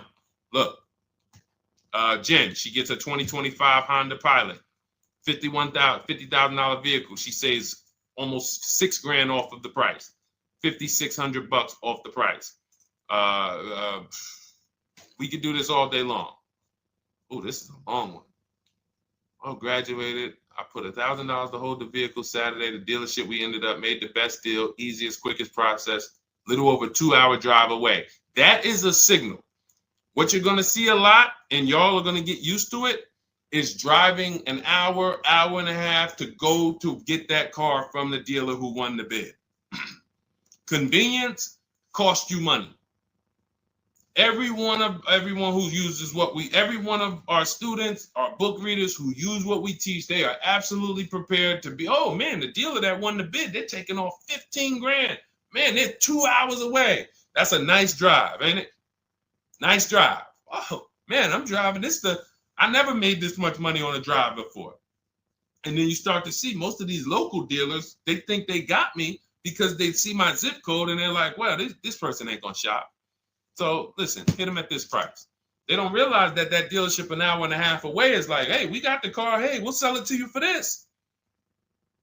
But they never expected you to find them because most people don't find them. So that is the Cars from Home system. It's very simple, 7-step process. I walk you through it. And in my digital book, you'll have all your questions answered because it's a step-by-step process. You literally just do one step, check it off. Next step, check it off. Next step, check it off. By the time you get to step 7, you're setting up your delivery of your car or you're going to pick it up. All right. But it's normally $97. Part of my welcome offer, 30 minutes only. You can go grab a copy for $24, 75% off, and you will have it in your inbox. Make sure as soon as you get your book, you screenshot the thank you page, has my support team's email on there, just in case the book's not in there in the next 10 minutes. Maybe you type your email wrong. Make sure you check your junk and your spam folders. But go grab your copy. You'll have everything that we teach in a step-by-step manner. You'll be able to get cars in 60 minutes, 90 minutes from home, and you'll start to enjoy the car shopping process. All right. You'll be sending me your email just like Marie and Ken and Milligan, all of these people. You'll be sending me your deals. Okay. And for those of you, you have a different learning style, you can look into, you've been seeing us sharing a lot of these Facebook posts from our group. Our Cars from Home Shop with Deshone program is video checklist instead of book checklist. So if you're like, I'd rather have some, 3 to 5 minute videos that I can watch and walk me through the steps, that's our Cars from Home Shop with Deshone program. We have our private Facebook group where you got 1,600 people that have come before you. They're always answering questions. I'm in there 4 or 5 days a week.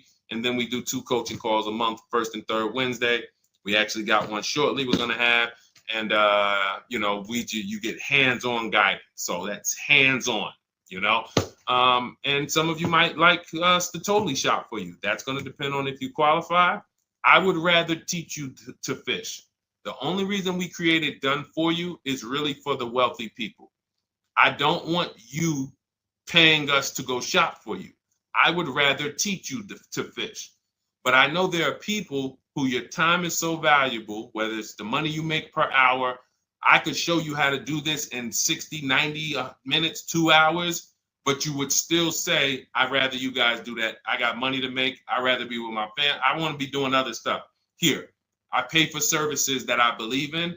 That's why we created Cars from Home Done For You. I would much rather all of you learn to fish so that you can do this over and over and over again. Teach your kids, teach your family, teach your cousins, teach your neighbors, so that everyone knows how to do this Cars from Home shopping process. Okay? But if you're in that category, in that class where you're like, Deshone, no, I'm that person, then you book a call with our team and see if we can help you with Cars from Home Done For You. All right, so that's our stream for today. We will be back. Lady V, I talked about the updates. I think you asked that question and then you jumped off the stream. So just watch the replay and you'll see there's new videos coming to day 5. The 25 to 5 process is being updated. So just as soon as you asked that, we talked about that for maybe about 5 minutes on here. I guess you jumped off. But yes, we'll be back tomorrow, Thursday, noon Eastern time. Meet us here with your questions, and we look forward to it. We'll be rebroadcasting this for those who didn't catch the whole show. We'll be replaying this throughout the rest of the day, and I'll see y'all tomorrow. Thank you. Thanks, DJ.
All right, welcome to Car Shopping Mistakes Live. This is our Monday, May 12th episode. We are live Monday through Thursday from 12 to about 1:30.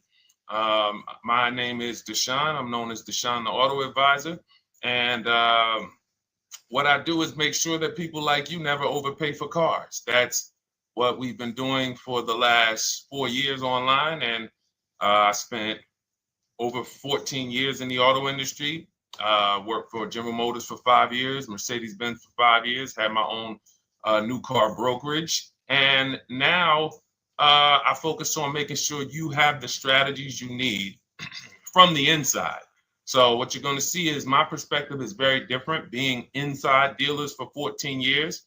And so you can feel free to start typing your questions. Again, we are live every Monday through Thursday. You can mark your calendar so you don't miss a show at 12 noon Eastern time. And no question is off limits. There's really nothing that I think is going to catch me off guard. So, feel free to start throwing your questions out. First of all, who's shopping for a car? If you're shopping now, or you will be shopping in the next 6 months, type me in the comments. Who's shopping or will be shopping in the next 6 months? Because what you're going to see is you don't want to wait. A big part of what I teach is making sure you're positioned to get great deals, which is not waiting until it's an emergency. Now, sometimes you have an emergency, your car is totaled, your car was stolen, you have less than 30 days with your rental car and you have to get a car.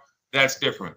But we don't want to go into a $30,000, $50,000, $100,000 transaction waiting to the last minute. So who's shopping for a car? Let us know in the chat. Let me know. Hey, yours truly. Great to see you. Great to see you on YouTube. We are live on 4 platforms: YouTube, Instagram, Facebook, and TikTok. So I have my man Dolan, the best moderator in the world, bringing your questions in. So no matter what platform you're on, you can start typing your questions. Now, this whole stream is going to be sponsored by my new digital book. It's called Cars from Home. 7 steps to saving time, money, and avoiding dealerships. It's already 5-star rated. If you look on goodreads.com, thank you to everyone who has reviewed the book. You've sent me your stories. You sent me your testimonials. You sent me your deals. Continue to do that. I love getting those emails. It makes a big difference. People like Marie, she got 13,000 off using the book, using the steps. It's a simple do-it-yourself blueprint to really, really maximizing all the money in your car deals. And you can get a copy for the next 2 hours for 75% off. It's normally $97, but as part of our book launch special, you got your copy for 75% off, $24. So you can go to my TikTok bio, Instagram bio, the YouTube comments, or the Facebook comments. We have a link for you, and you can grab your book. You won't leave the stream. And you can come on back. Feel free to ask as many questions as your heart desires. All right. Good to see you, Nikki. Happy Monday. Great to see you. All right. So, okay, Dolan, let's start bringing in the first question. I want to check in on Instagram. And yours truly on YouTube asks, which fees can be negotiated on an offer for a used car? Great question. There's only 3 legitimate fees on every car when you're purchasing it pre-owned. Doc fee. Some people, you'll hear people say, "Oh, doc fees are made up fee." It's a legitimate fee. In fact, when you look on the purchase order, which is that long form after you get your car, you'll see it's oftentimes it's printed on there. So is it all profit for the dealership? Yes, it is, but it also is legitimate. Your DMV fees, plates, license, registration, and your taxes. So those are the legitimate fees. Now, what are not legitimate fees? Anything that's not those 3. The prep fee, the marketing fee, the service plan, internet fee. All of these things are absolutely made up. Absolutely made up. Now, what you're seeing now is you'll see, and this is why you never want to go into the dealership looking for a car that you didn't see online first. Online is where we create the competition. Once you're there, we've lost our leverage. That's why everything we teach is called Cars from Home. 99% of your transaction can and should be done from home, where you can see that fine print, where you can actually you can see the dealers who don't have the fake fees before you get out there and waste your time with the ones who do. So you'll see all types of made up fees. Now, what is also being made up, let's go a little deeper on this, is the people, all right, if I put a mandatory service plan on my car, it's not, there's value there. It's not like the internet fee, which is just a ripoff, or the prep fee, which is just a ripoff. There's a service plan built in. Okay, then we have to determine if there's value there for us. There's a key replacement built in. But here's how I would like you to think, yours truly, and anyone who's in a similar situation. You'll be shocked. Anyone who'll be shopping for a used car, type the letter U. I want to drop a couple things for you to keep in mind and lock in. If you're going to be shopping for a pre-owned car, type the letter U. So yours truly, when we're looking at cars, what we want to do is we want to see, oh, sorry, hold on. I'm just, oh, thank you to everyone who shared this broadcast with a friend. I appreciate it. If everyone shares with one friend, we'll change the auto industry in less than a year. So you want to look at, as you're looking online, you want to be able to see the low side of the market for the car you're shopping for. So let me give you an example. Let's say you're shopping for once you have your budget, you want to try to get as new of a car as possible. If you don't see cars in that budget, go 1 year back. I always like to do 100 miles. You don't want to just do this neighborhood shopping, because here's again, as someone who's been in dealerships or who was in dealerships for 14 years, I can never be in dealerships now. No dealership I wouldn't want to work in a dealership, but there's no person who could tell you guys the unfiltered truth and be in a dealership. They're going to get fired. So, but here's what you'll see. The total cost is what matters relative to how much the car was when it was brand new. I don't want you to pay attention to what they're offering the car for, because that is a made up number based on algorithms and market. Who's ever seen somebody, sometimes you're on a website and it'll say, this car it's a fair deal. It's a good deal. It's a great deal. Who's seen that? That's based on an algorithm. It doesn't actually, it's not real value. Here's what's real value. Let's say you're looking at 4 Honda Pilots.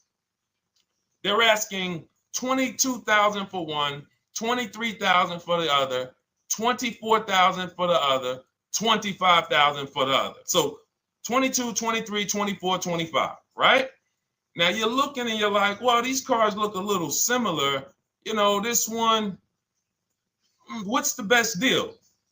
Once you get the new window sticker of that Honda Pilot, you'll see one of these Honda Pilots was $45,000 when it was new. This other one was $46,000 when it was new. But this other one was $53,000 when it was brand new. And that's the one that's actually giving me the biggest discount. That's the value. Without knowing the original price of that car, we can't determine what value we're getting in the price they're offering us. And when we don't do this, we make this mistake. We end up doing what some people did during the pandemic. They paid the same price for pre-owned cars as they were when they were new. Everyone didn't do that, but a lot of people did because they thought this was my only option. There were people who paid $27,000 for a Toyota Camry that was brand new, $28,000. This is how we prevent that. When we call that in Cars from Home, in my book, the true value discount. And this is how I bought my Infinity truck. I was literally looking at 3 of them, 4 of them. They all had similar prices from 30 to 31.8. And literally the one of them was 46, one of them was 48, one of them was 52, and one of them was 55. So when you do that math, and I have a calculator in my book that does it for you, but it's simple. You just put the MSRP in and you create and you divide the asking price into the MSRP. And you'll see, oh, wow, this deal is giving me 42% off. This deal is giving me 30% off. So you see how simple it is now to shop when you look at it, when you're looking at it that way. Oh, this deal is giving me 30% off the original price. This deal is giving me 44% off the original price. Then you weigh those things out. Now, how? I know what some of you are thinking, Deshone, how do we get the original window sticker? You get the original window sticker. Some brands have it on the Carfax. They have a deal with Carfax. And then sometimes you can Google Maroney label. You're looking for this. I'll show a picture of Maroney label. That's a window sticker. This is what you're looking for. Maroney label. And you can do window sticker, new window sticker. There is a service out there that gets them for $5. Again, I'm not affiliated with it, but here's what you should be looking at. That $5 is like my inspection on a home.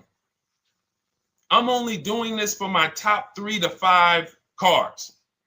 Top 3 to 5. And once I get that, boom, now, if you're not doing this, there's no way you can get great deals on used cars. It is literally impossible because all you're doing is basing it off of smoke and mirrors. So I'm here to tear back, to reveal this whole industry is smoke and mirrors. It's all about psychology, and it's not about you winning. It's about dealers making you think you won. Hold up. Wait. Wings Buff on Instagram said the audio is not working. I smell sabotage towards you. Let me know if the audio is not coming through clear. Let me know, and we'll try to adjust it. I don't know. Yes, exactly, Amanda. It's called real value. Real value. We call it the true value discount. That's what it's called. So it's biggest discount from the original price. So when you're out looking for pre-owned cars, your only mission is to look at, you can ask the dealer sometimes, hey, you got the original price of the car? Again, you don't buy a new car without it. Thanks, Creole Queen. I appreciate it. She said on TikTok, we're fine on TikTok. I don't know why it may be coming through different on Instagram, but maybe log out, log back in, and let us know if it's something that is just coming through on Instagram. But you'll see the difference. Type $ if y'all understand that before we move on, because we got a lot more questions coming in. But without getting the new car price of the used car, it's impossible. We can make up a price.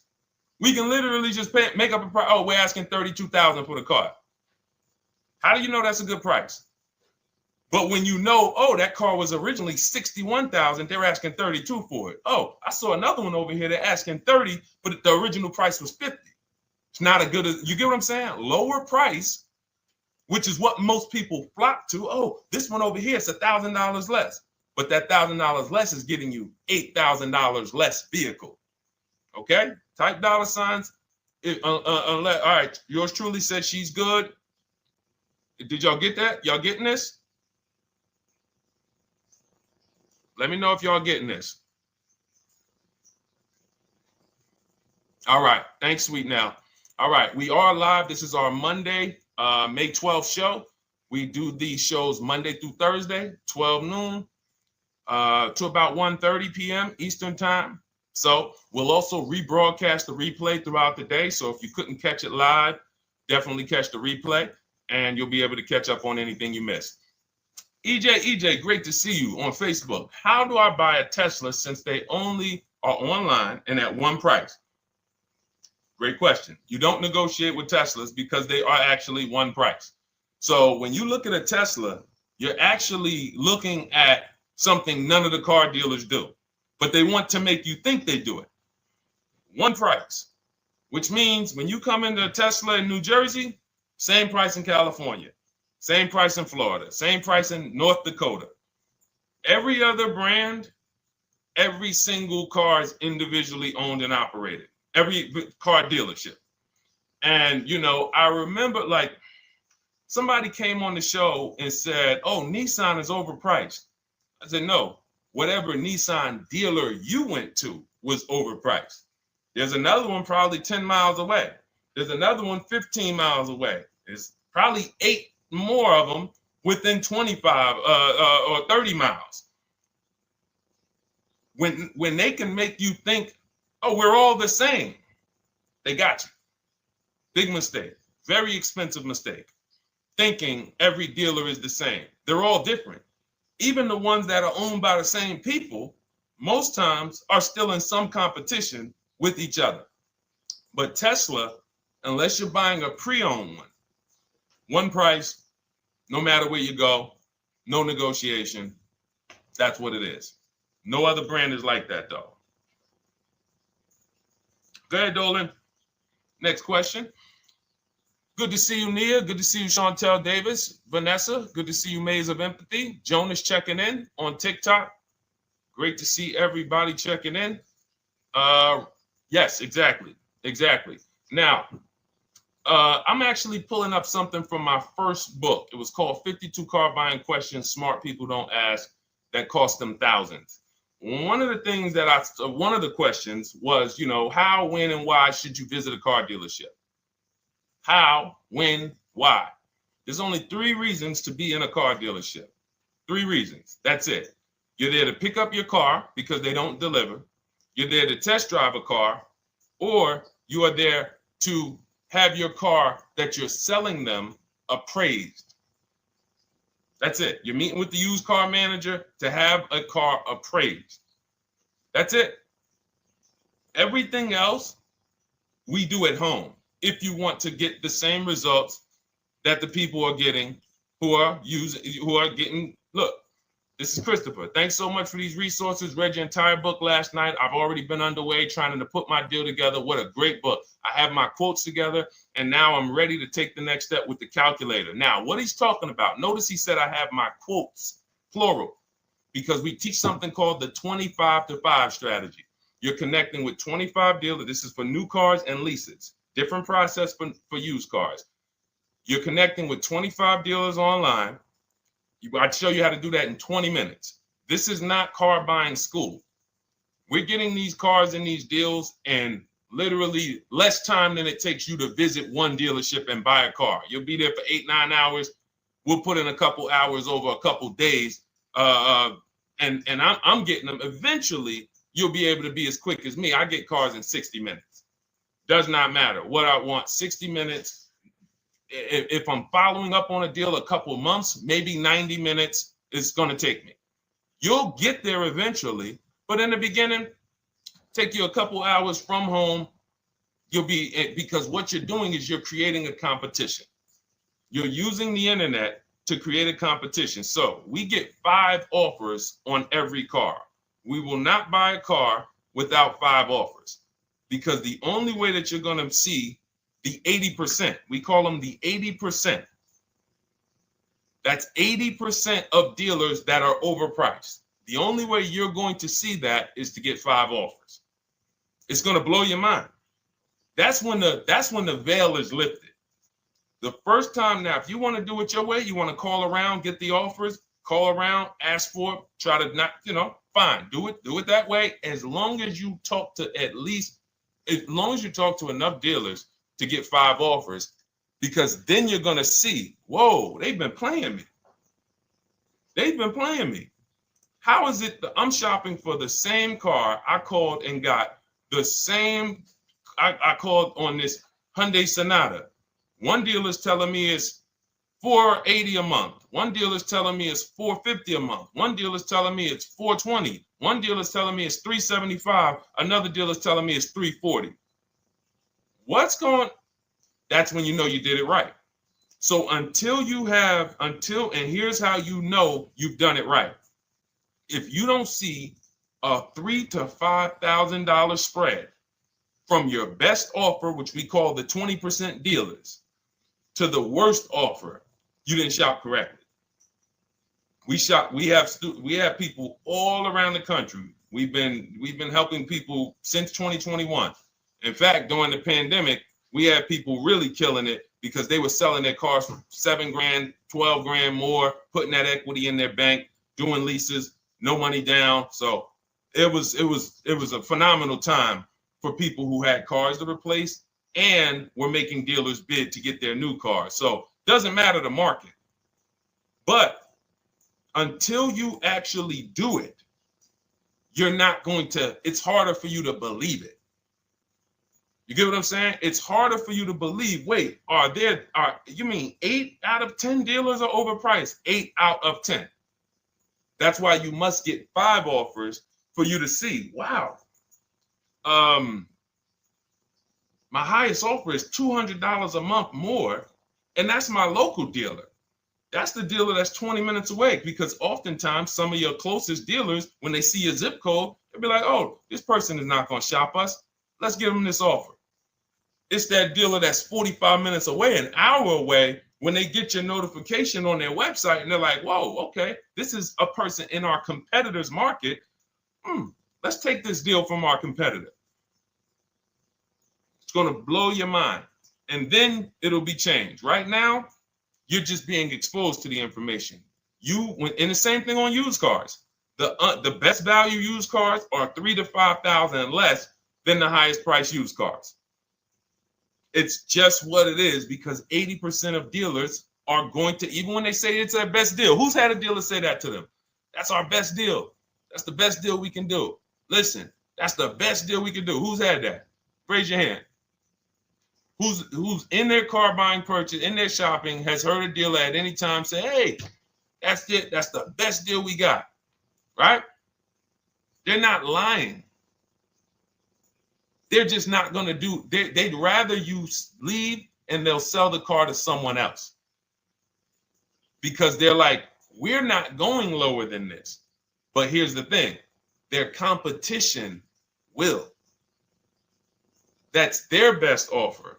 It's not their competition's best offer. So it's very important to understand that. Okay? All right, let's go, Dolan. Let's keep it going. Next question. Oh, good day. I'm glad you got the book, EJ. Use it. Win. Send me your success stories. Continue to just follow it step by step. Ask yourself, what step am I on? It's like a checklist. Boom, that step's done. Go to the next one. Boom, check. Go to the next one. Hey, I'm looking for a car right now. I have 7 to 10 grand. Which way should I go? Well, I mean, if that's your budget, you probably can look for, and this is not what I teach, but I do have we call this a smart car. It's not that type of smart car. The little one stands for saving money at the right time. And if I got 7 to 10, what I'm looking for, I'm on Facebook. I'm looking for something. See, and this depends on what you need. See, needs, you pay for 5 things in a car. You pay for 5 things. Remember this. Size. So anyone who's like, oh man, I need to save money. Here's what and let me actually tell you why I want you to know this. When I was in Mercedes-Benz, right? We had people come in. I remember a woman came in. She's like, okay, I got kids. I need the one with the 3 rows. All right. So she needed the one with the 3 rows. We go through it. We pick it out. Once we get her a price on it, it's way outside of her budget. Now, here's what she says. Oh, what about the one, the 2-row one? Now, my question to her, because I'm an advisor, even when I was a car salesperson, I was still, and my brand was Mr. Mercedes. So the people who are in New Jersey, I created the Mr. Mercedes brand. And I said, didn't you tell me you had kids and you needed the 3rd row? She said, oh, yeah. So I said, why are we even discussing a 2-row vehicle then? She's like, yeah, no, you're right. I'm like, this is just not the vehicle for you. And that's okay. But the worst thing you can do is to go smaller than you need on a vehicle, because now you're not gonna like the vehicle in literally the vehicle's not functional for you. So size is very important. That's why I created something called the smart sacrifices. When the budget starts to get tight, You have to know, what can I take out? So size, amenities. Amenities is, do I need the leather? Do I need the navigation? Do I need the sunroof? Do I need the big sunroof? Do I need the wheels, the fancy wheels? These are amenities. You got power.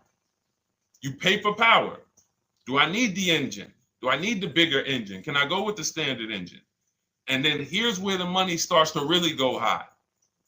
Class. So you look at Chevrolet, Honda, Toyota. Okay, that's class. You go to the next class, you're looking at, let's go Infiniti, Acura, Lincoln, Genesis. These are the next class, which means you can have a vehicle, same size, same amenities. It's 10,000, 15,000 more, different class. Then we go, and of course you have Mercedes, BMW, Jaguars, somewhere in between, Lexus. These are going up in class. So, and then the last thing you pay for, which is really expensive, is exclusivity. So when you have a vehicle, oh, no one else has this vehicle, you're going to pay for that. You can have a super small vehicle. It doesn't have a lot of features, but no one has it. It's a ton of money. So as you're looking at your car with a $7,000 to $10,000 budget, you got to ask yourself, what can I take out? And I say, don't let it be size. Go with the smallest vehicle that will suit your needs, and then get the lowest number of amenities that'll suit your needs, the lowest amount of power, and then you look for the most recent vehicle. And I would look for something. Let's just say, for example, someone's looking at a Mazda 3. It's a $25,000 vehicle, brand new. I don't need the leather. I don't need the fancy stuff. I don't need a big bunch of power. I could probably find one for 10 grand that's not too old, maybe about 5-6 years old, if I'm looking correctly. But you have to know what you can live without, because if you go and do what most people do, most people are not going to listen to what I'm saying. They're going to go out and they're going to buy a big SUV with leather and all the features, and then they're going to get a 9-year-old one with no warranty because there's just no discipline there. See, the things I'm talking about, the disciplined people, the people who are financially astute, who's like, Deshone, I never knew that car buying was this serious. How, like, I'm overspending by $5 grand every car, a minimum. There's no way that you're not. So these things weren't taught to you. None of us were taught how to buy a car. We were literally indoctrinated into, this is how you get cars, ladies and gentlemen. And who indoctrinated us into that? The auto industry. The auto industry. No one told us, oh, create competition, shop for cars like you shop for other things online. There is an internet, no one taught us that. So you have to say to yourself, all right, boom, I got to unlearn so that I can relearn the new way to make sure every time I get a car that I love and I get the most for my money, which is not what most people are doing out here. There's blood in these streets. You hear people, oh, there's no cars, there's no deals. They're walking in the dealer saying this stuff. Like, you're going into a person who wants to sell you something and giving them all the strategy, all the ammunition to sell you, raise the price. Hey, man, I've been looking for this car. Not many people has it. Cha-ching. Thank you for telling me that. Oh man, the tariffs are coming too, right? I hear the tariffs are coming, so things are getting more expensive, right? Yep, absolutely. Yes, they are, Mr. Customer. Thanks for saying all of this stuff. That's how most people buy cars. That's why the auto industry is just printing money on the public. So you got to change your behavior, and that's what we do here. And it's easy, and it's fun. You look at the people. Look, and we'll take some more questions because I see we got one that just came from Nurse Gregory. I got you on TikTok. So this is our Monday, May 12th live show. So we are live. You can feel free to type your question. We rebroadcast this show throughout the day, but we are live every Monday through Thursday at 12. So, but look, when you look at the confidence from Brian. Look, just finalized my deal. First ever lease using your system. 2025 Honda HR-V Sport, $30,000 MSRP, $395 a month, 1.2 ratio. That means he understands how to value leases when he's putting his ratio. 12,000 miles, 36,000 miles, 36 months, no money down. Initial quote was 434. Then he used our calculator, and the counter offer came down to 394. Listen to the confidence. Look, I bought your book, use your system, just closed my deal, have positive results to report. A caveat is I wanted a newly released 2026 Genesis, not even out yet, not even out, GB70. And there are no incentives. I could have gotten incentives on the 2025. However, I wanted the 2026, was willing to pay. I reached out to 20 dealers. We show you how to reach out to 25, but on a Genesis, may not have been as many dealers because it's more of a luxury brand. They haven't built as many dealers for Genesis yet. He says he received 9 offers. Look, that's how we know when you're doing it right. 5 offers, 9 offers, 7 offers. How many offers do you get? Thanks, y'all, for running those likes up on TikTok. Could y'all just keep double tapping the screen every time you hear something you like? You're going to see those likes continue to run up. See, this is it. I'm happy with this. Look, he gets an $815 a month payment on a $58,000 vehicle, 1.4. Now, again, 1.4 is incredible value when you add up those payments relative to the MSRP and taxes. Our goal with leases is to be under 1.5%. Now, I know for a fact he could have gotten about 1.2 on a 2025 Genesis because I just saw a person who's using our system get that. Phenomenal deal. But he wanted that 2026. So he gets his bids. And again, until you see the other offers that are 150, if every single time you get a car, you're not seeing $3,000 to $5,000 minimum from the car you get to the other offers that were offered to you, then you weren't shopping correctly. And again, if you want to do it yourself, you want to call around to get quotes, feel free to do that. We do this all online without talking.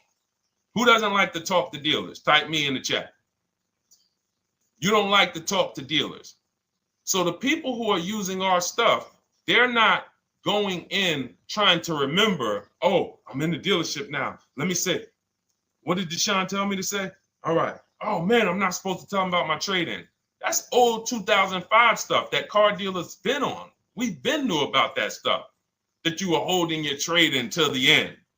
That's why we're going to ask you questions that you're not really ready for. Hey, Paul. Hey, good to see you, Paul. Thanks for jumping in, coming in today. The car you drove up in, whose car is that? That's what you've been driving for a couple of years? Yeah, okay, yeah, that's yours. Okay, perfect. So we are already trained to ask you questions that we're going to get the information. So the only way, I'm not training you to go in and do battle and negotiate with someone who negotiates 3 times a day, 5 days a week.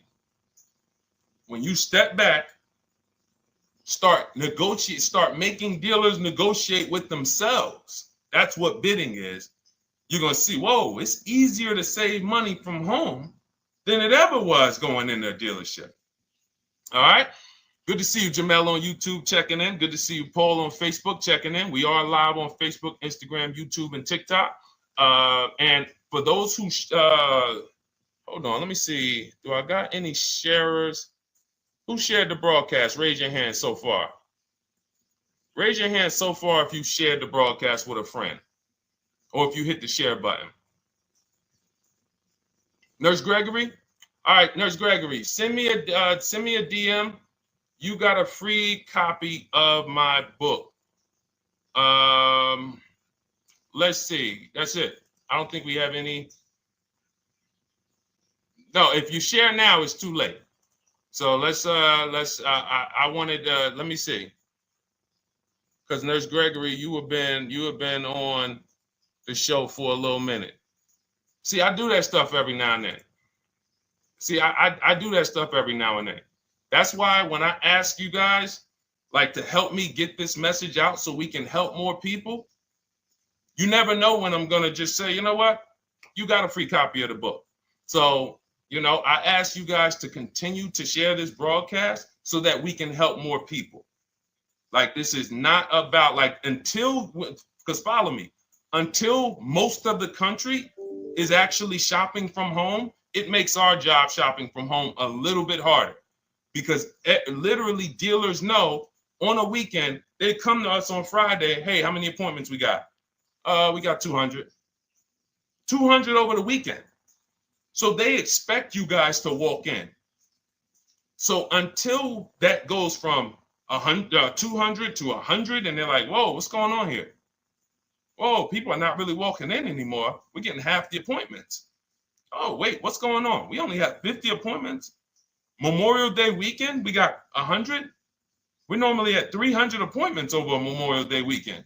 So until we start doing this collectively, it's hurting. It makes all of our jobs a little bit harder. So that's why I appreciate the people who share the broadcast. Yep, send me a DM. Okay, so let's go. We got more questions coming in, so pull them up, Dolan. Let's go. And this whole stream is sponsored by my new digital book. It's called Cars from Home: 7 Steps to Saving Time, Money, and Avoiding Dealerships. It's already 5-star rated. And, I'm reading a couple of the testimonials. Thank you to the people on Goodreads who reviewed that book. Thank you so much. And it's normally $97, but as part of our welcome offer, you can get yours for $24. That's 75% off. You can go to my TikTok bio. It's only for 2 hours. So once that 2-hour timer goes to zero, price does go back up to $97. So head to my TikTok bio, the Instagram bio, YouTube comments, or the Facebook comments.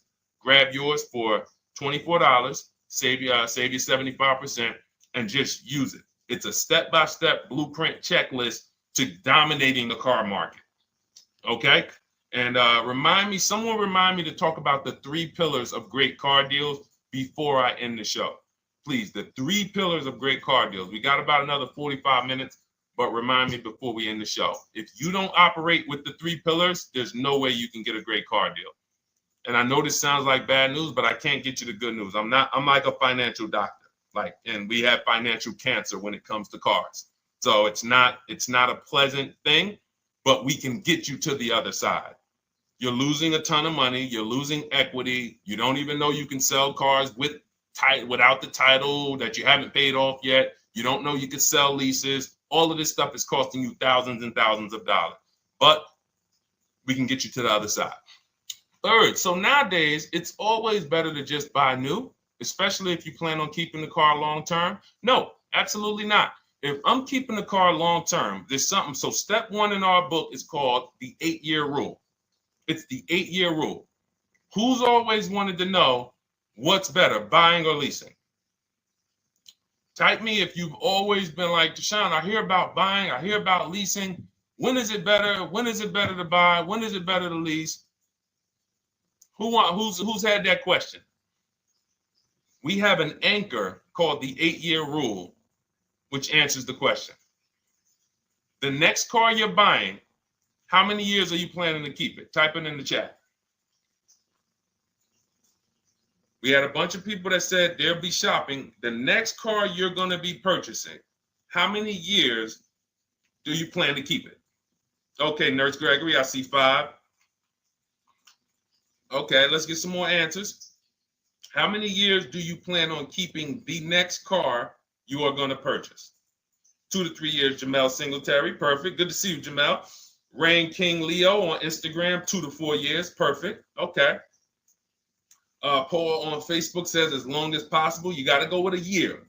See, that's the reason why. See, the longest possible, well, give me a year, a number of years, because you're going to see people be like, oh, I plan on keeping that car, and I didn't do the research to even find out that the car wouldn't last that long.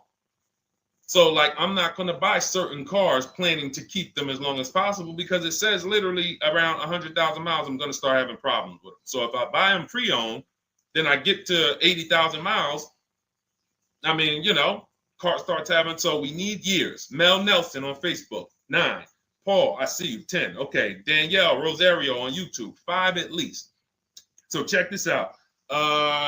Roashu, I'm sorry, I probably butchered your name, on Instagram, 6. All right. DJ Ant Nice on TikTok, 6. Okay. 8-year rule says If your answer to that question was 8 years or longer, you should be shopping for a purchase, new or pre-owned, depending on your budget. Now, if your answer was less than 8, then you should be shopping for a lease. Both of these things come with caveats. Below market. Not these lease deals you see on commercials. Those are not lease deals. I don't even call them deals. None of those prices, as you guys see me share the leases that my students get all around the country and the people who read my book, you're going to be like, wait a minute. Those don't sound anything like the prices I see on the commercials. They're not. We get below market leases. And most of the time with no money down. We always shop with no money down. On a purchase, you need a below market purchase.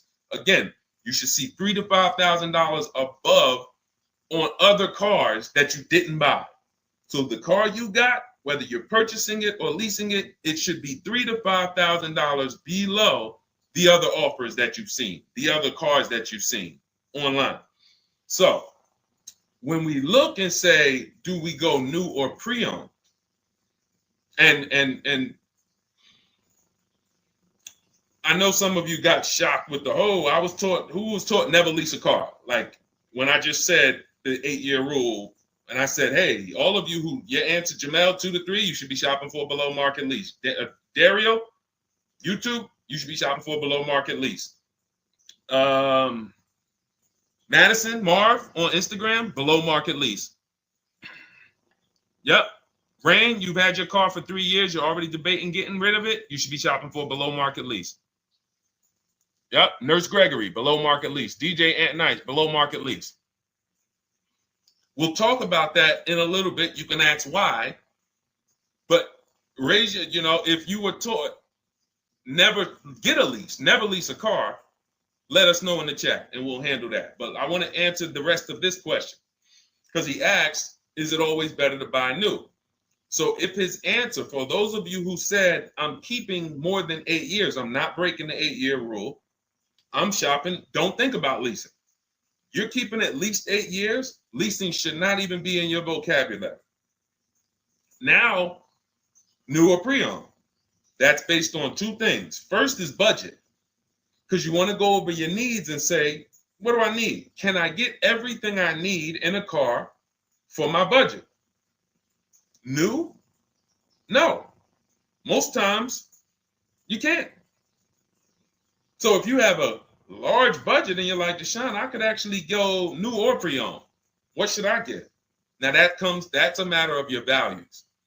The values say, I've had 2 groups of people, long-term people. When I was in dealerships, some of you know I was with Mercedes for 5 years, General Motors for 5 years. I've been in the auto industry for 14 years. People would say, Deshone, man, I only get a new car. I'm like, yeah, I only get a new car every 10 years. That's why I get my new car. I'm going to treat myself. That's values. Now, some people say, well, I could afford both, but you know what? I want to knock 20, 30, 40% off the price. That's values.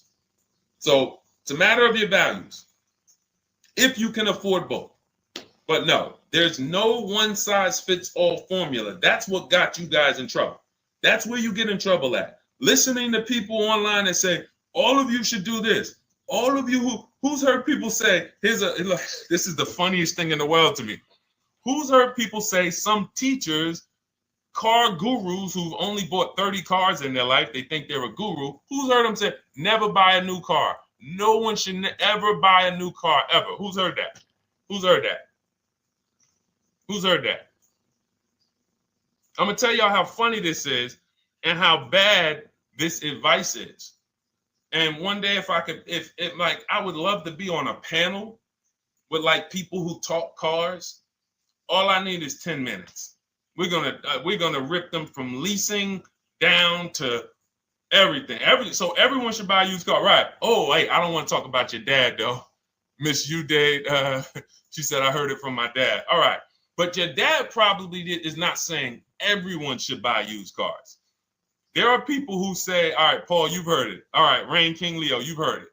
So let me ask you a question. If we ask some of these people who swear, hey, none of you should ever buy, and they talk to millions of people, and they preach this, no one should ever buy a used car. So here's the question.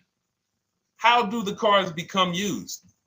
If no one should buy a pre-owned car, if no one should buy a new car, rather, how do the cars become used? So let's just say you could snap your fingers. So if you had it your way, no one would buy a used car. No one would ever buy a used car, ever. So you snap your fingers, that would be your wish, right? Yes, exactly. So how do the cars become used then? So if something that you're suggesting could not get 100% market penetration, it's not a good idea. It's not realistic. There are people who should be leasing new cars below market. When you lease a car, you get a brand new car that year, 2025, all the latest and greatest. You're the first driver, unless you get a demo, which has maybe, it's a couple months old, within a couple thousand miles. But other than that, it's a new car. That's what you're leasing. Got to get multiple offers or they're going to overcharge you. You'll go in, you try to go in and, hey, work me up a lease deal. You'll be like, whoa, this doesn't sound like what Deshone said those leases. But that's got to say, because we don't go into dealerships to get lease prices. We stay at home and get multiple prices from home. You're walking into an 80% dealer.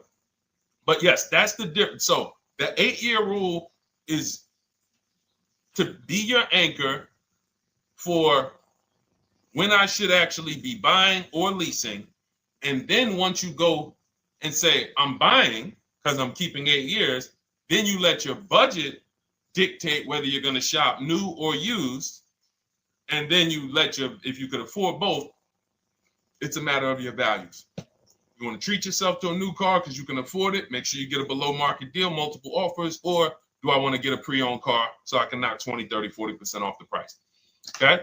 All of this is in my digital book, Cars from Home, 7 Steps to Saving Time, Money, and Avoiding Dealerships. You can get your copy for 75% off for the next 2 hours. That's our welcome offer. And you'll have everything I teach about how to get below market leases, below market purchases, below market bank bidding wars. We created something called the bank bidding war. For those of you who are going to need a loan, where do you get your loan from? Some of you say the dealer. Some of you say, oh, I get it from my credit union. Some of you say, oh, I get it from my bank. This needs to be a bid, because whenever you're doing it like that, you don't know. How do you know for sure that that was the best interest rate you could have got? 2 points on a loan could be $2,000. 2 points. So if somebody said, oh, I'm paying 6.9, but you could have got 4.9, literally thousands of dollars. So, and again, that goes into the 3 pillars of great car deals. We haven't discussed that yet. We'll do that before the end of the show. All right, let's go. More. Oh, by the way, for those of you who I didn't finish the sentence, you want your copy at 75% off instead of the $97, which is the normal price. You get it for $24. Head to my TikTok bio. There's a link there. Click it, and then head to my Instagram bio. There's a link there, and then we have a comment in the Facebook and YouTube comments for you to grab your copy for 75% off. Once it's 2 hours expires, goes back up to $97, and it's still worth every penny, because as you can see, Marie used it and she saved $13,000. So what's her return on the investment of $24? Just wanted to reach out, say thank you. Using your guide, which is the book, I saved over $13,000 off MSRP, got my payment to be hundreds lower per month and maintenance included, no money down. Just wanted to say thank you. Keep sending me these emails, y'all. I love bringing these emails onto the show. Like, our world, that what we do with these cars it's a whole different world. Like, that's a great show, but it's also our life. Like, different, it's a different world. We operate in a different world. I got a lot of books on my shelf here. I cannot tell you books that actually give me ROI like Cars from Home. Like, she bought a $24 book. Even she might have got it for $97. And she saved $13,000 on one transaction. What about her? What about her significant other, if she has one? What about her children? What about her family and her household? What about when her mom or dad needs a car? It's endless ROI for one investment. Okay? So shout out to everybody that got their copy. Please keep sending me your emails. I love getting them.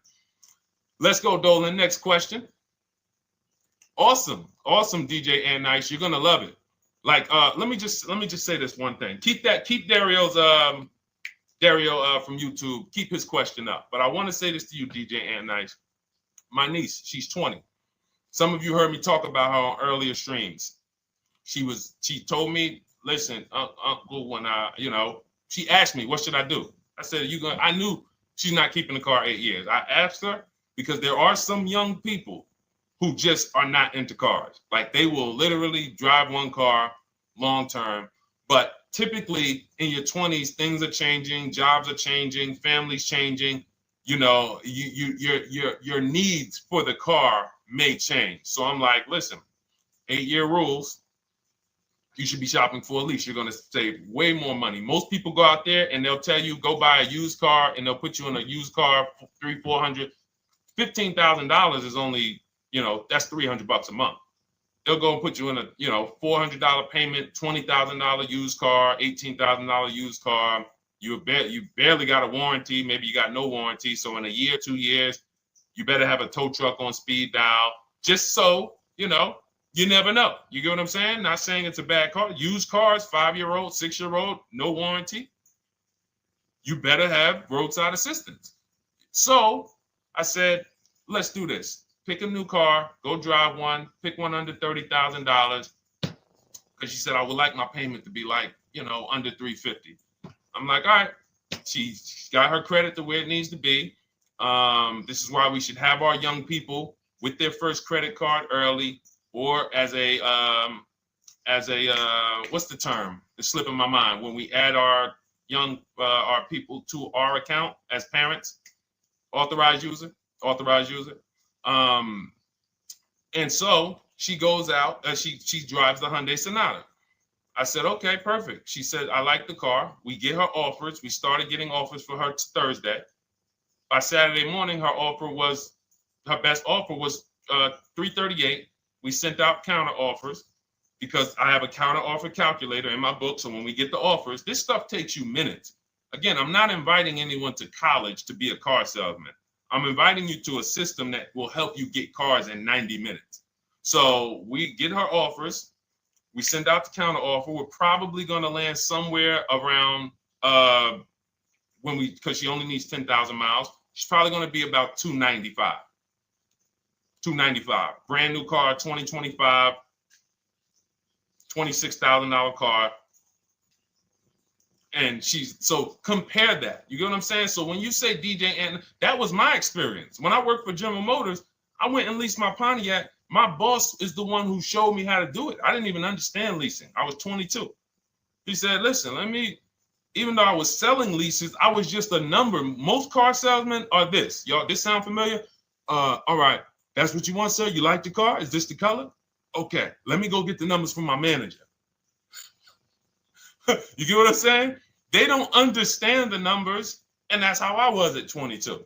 I didn't understand the numbers until I got hired at Ray Katina, and Ray Katina, all his salespeople are finance managers too. So that's where I learned the numbers. But before that, I didn't know how this thing worked. But anyway, I'm leasing my first car, $256 a month, Pontiac G6. Brand new car. My other friends out here, they driving other cars, $400, $500 payments. Used cars. So you're going to love it. Like the money is it stays in your bank account, which is our goal. All right. Dario, let's get to you, my man. I'm about to finance my first car at 23 years old with a 769 credit score. Wow. I guess I should have read that question before I just went off on that whole story about my niece and everything. Let's look at Dario's answer to the 8-year rule. Dario, did you answer the question? Dario, how many years are you going to keep this? 5 at least. This is the part. This is the part where I don't know what to do. You get what I'm saying? Help me out here. Y'all get what I'm saying? Like there are times where I literally don't know what to do with this. Everybody, we talked about the 8-year rule, right? We went deep on the 8-year rule. I asked everybody I said, how many years are you keeping your next car? Everybody tapped in 10, 8, 9, 7, 5, 3, 2. I said, okay. Step 1 is the leasing versus buying question. What's going to save me more money? If you are not keeping your car 8 years, you are absolutely overspending by not getting a below market lease. Then, which I didn't even count on, DJ Ant Nice comes and says, hey, man, you talked me into getting this lease because I want to save the most money possible, and I'm not keeping the car 8 years. Then I walk you through a scenario where my niece, her first car, she's 20, she's about to lease a brand new Hyundai Sonata, and her payment's going to be $295 a month. Add that up, $295 a month for 3 years, $295 a month times 36 is $10,620. That is her payments over 3 years. $10,620 over 3 years, which means if we look at the $26,000 car she's getting, and then we look at the taxes and fees on that $20,000 car, we're probably going to be somewhere around $28,000. Oh, I'm sorry. I'm wrong, y'all. I just pulled up the MSRPs on that car she's getting. It's $28,500. $28,500. She's paying a little over $10,000 to drive a $28,000 car that with taxes and fees would probably put her around $30,000. A little more, but let's just say you get a little discount, $30,000. She's paying. So if she bought this car, what would that car be worth in 3 years? What would that car, if she bought a $28,000 car, $28,000? Throw some numbers out there so we can really try to help Dario and the people who just, all right, may need us to go deeper on this. You might need me to go deeper on this. You might be like Dario, like, okay, Sean, I didn't grasp it. Let's go deeper on this.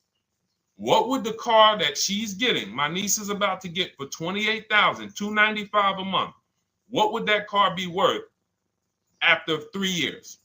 $28,000 car.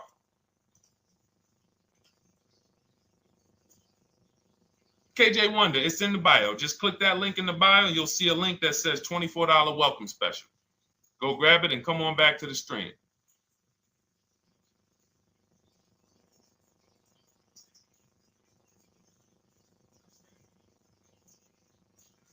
Anybody want to tap in?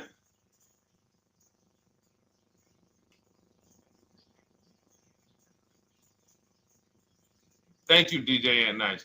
I don't think that's right. So a $28,000 car after 3 years is worth 23? No.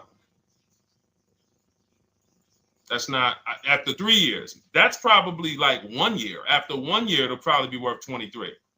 15K depending on the brand. Paul, I think you're gonna lose more than. I don't know one car that sometimes like I don't know one car that depreciates $8,000 in 3 years. So I'm a conservative person when it comes to my numbers. That car is like, let's be real here. You don't buy a Hyundai Sonata, come back in 3 years, you paid $28,000 for it, come back in 3 years and they give you 20 for it. It's going to be more like $13,000, $15,000. What if you have an accident? You get what I'm saying? So, and unfortunately, you know what's hard about this? The only people who really understand depreciation and how much cars lose value are people who pay cash. It's very tough for you to see what you're really getting when you're a payment shopper. But as someone who never, listen, people would love to go into a dealership, get a car for $28,000, come back in 3 years and get $20,000, come back in 3 years, get $18,000. I only lost $10,000. That doesn't happen. That's why people come back in 3 years and they're like, that's all I'm getting? So the point is, she's paying $10,000 of depreciation over a 3-year period. That's it. So in order to beat what she's about to get, or people who are getting below market leases, any people who are getting below market leases like we teach, you would have to get at least $20,000 to beat her. You would have to get at least, because she's only spending $10,000 over 3 years. And sold by foreign. Guys, this is not, this is really not up for debate. And unfortunately, maybe the pandemic threw you off, because some of you, if that was like your first car you ever replaced, and you went and you got out of that car during the pandemic when every car was worth $7,000 to $12,000 more than it should have been worth. You can't do that today. And we had people right after the pandemic writing me saying, "Oh, yeah, I'm gonna do this, and then I'll go and trade that and get all my money back like I just did before." No, that was a very rare case of limited supply, the supply chain of cars. Now we might see that again with tariffs. When tariffs come, we might actually see our cars appreciate, because the whole new car market is going to be more expensive. But cars are not, literally the depreciation curve on most cars are 15% the first year, sometimes 20, another 15% the second year, 10%, 5%, and then it gets smaller. Once you get to about 7 years, the depreciation starts to cool off. You're losing 50% of the value in the first 5 years. And if you drive a lot, you're going to lose it quicker. So when we look at paying a small amount of money for a expensive car, that's what leasing is. So there's no, and let's wrap it up like this. If she would have bought this car, because this is really a leasing versus buying lesson. And I don't know, however deep we need to go on it, that's how much deep we need to go until some people it clicks, because it may not click for everyone. I'm trying to make it as simple as I can, which is why I'm only talking about what's coming out of your bank account. Like, isn't that what we're supposed to care about? But for some reason, some of us are thinking about other things when it comes to cars. We go into somewhere else. So let's look at if she would have bought this same car, the same $28,000 car with taxes and fees, probably about 31 and change. But let's just round it off to 30. What's her car payment, everyone? Those of you who know the rule, every $5,000 is about how much per month on a loan?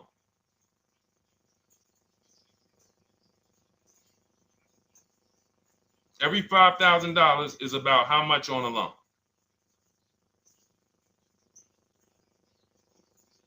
Now, every 5,000, thank you, DJ Ant Nice, you got it, $100. So again, these are videos that I make that, thank God, has been seen hundreds of thousands of times, some of them into the million. Every $5,000 is about $100 per month on a 5-year loan. Yep, you got it, Jamel. So what would this car cost her that was 30? Thank you, Tony, man. It would cost her $600 a month. So the same car that she's leasing for $295 a month would cost her $600 a month if she wanted to purchase it. Now let's throw one more scenario in there. Let's say she finds one for this price that yours truly said, about $18,000. She gets a 3-year-old used one. 3-year-old used car, good mileage on it, taxes and fees. She's a little over, let's round it off to $20,000. What's her payment? What's her payment for a 3-year-old used version of what she's getting new right now? $400. So where does it make sense to purchase at? Thank you, D-Boss. On TikTok, we see you. We are live. This is our Monday, May 12th live show. We're live from 12 to about 1:30 Eastern time, Monday through Thursday. Mark your calendars so you don't miss a show. 400. Where does it make sense at? I'm on my 7th lease. Where can you tell me that it makes sense at, unless you're one of the people, like, let's go back to Paul, who's keeping his next car 10 years. Let's go to, Paul on Facebook. Let's go to, who else we got? We got a bunch of people that said 8 to 10. Nope, not too many. That's why I read all of that, and I'm like, yo, all of you people should be leasing. 10 years. Wait, nope. I can't find many of you who said you were going to be keeping more than 8 years. So where does it make sense at? That's 3 scenarios where we took the same exact car that she's about to get for $295 a month, brand new 2025. We said, okay, if she got the same deal on that new car, she'd be paying $600 a month for 5 years. If she took it for a 6-year loan, she'd probably get her payment down to $500, but that's for 6 years. And again, she's not keeping the car that long. So when she goes to replace it, she's probably going to have negative equity in 3 years, like most people. Come back, every single car transaction you do, oh, I'm replacing it. Oh, you got negative equity. Oh, dang, how? This is how. And then we took another scenario of her buying a pre-owned one, and her payment on a 3-year-old one with 1 year left of warranty is higher than her payment on the new one. Where does it make sense? Thank you, Tony, man. It doesn't. It doesn't. Listen, depends on the interest rate and the length of the loan. We always, this is an average interest rate.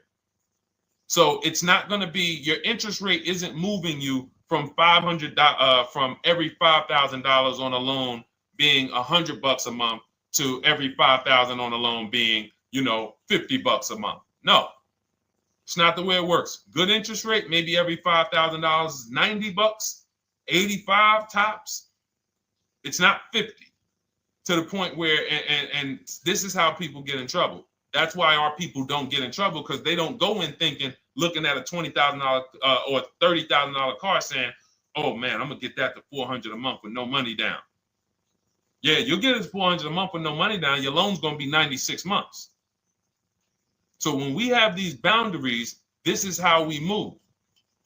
We're not even talking about the bidding process. We're talking about the bidding process is how we get the dealers to give us the best prices.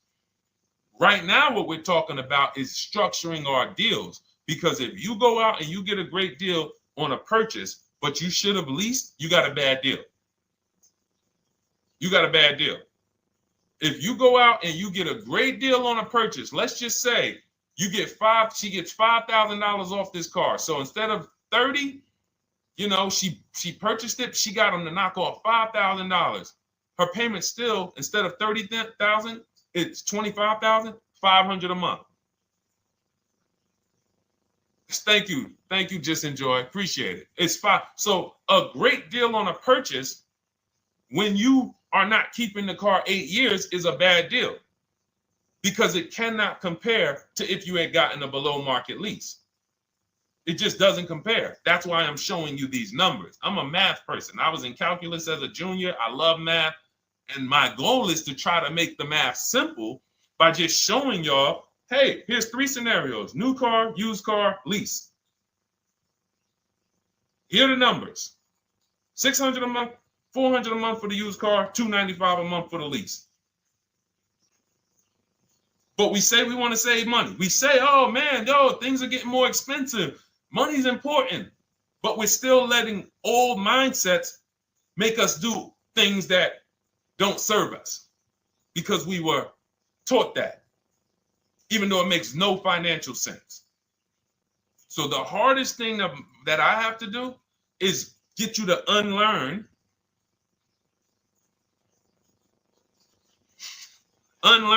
what you have been taught.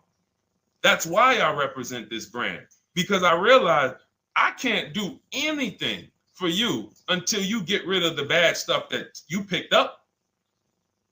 You didn't go to school and you were indoctrinated into, this is how they taught me to get cars, even though it makes no sense. It creates buyer's remorse. You leave the dealership hoping you got a good deal. I hope I did all right. You wouldn't bet a dime on it. If somebody came up to you, hey, would you bet money that you really didn't get a good deal? You would be like, oh no, I wouldn't take that bet. I don't. No, you have no confidence, no guarantees, nothing. And this is what people are still staying in. So when we talk, we're inviting you to the new way. We call it, this is the new way. And so everything that we're talking about, you can get in my literally my video, my step-by-step checklist, Cars from Home, 7 steps to saving time, money, and avoiding dealership. You don't have to worry about trying to remember this. You can literally get it in book form. It's a digital book. You don't have to wait for the mail. And the thing about the digital book is when something new happens, I update the book. Like a year ago, we had Room in the book. Room went out of business. If you had a physical copy that you had bought, now here I am talking to you about, oh, now guys, you got to get volume 2. No, I just went in, we update the master file, Room's going, process stays the same. So that's the thing. So it's normally $97, but as part of our book launch special, you can get your copy for $24, 75% off. It's a 2-hour only offer. So next 2 hours, if you visited, you'll see the timer. Once it gets to 0, the investment is $97, and it's worth every single penny. The return on that $97 will be incredible. But if you get there before the offer expires, you get yours for $24. So head to my TikTok bio, click that link, my Instagram bio, the YouTube comments, or the Facebook comments. We have a link there for you. Grab your copy for 75% off. All right. All right, Dolan, let's go. We got time for a couple more questions.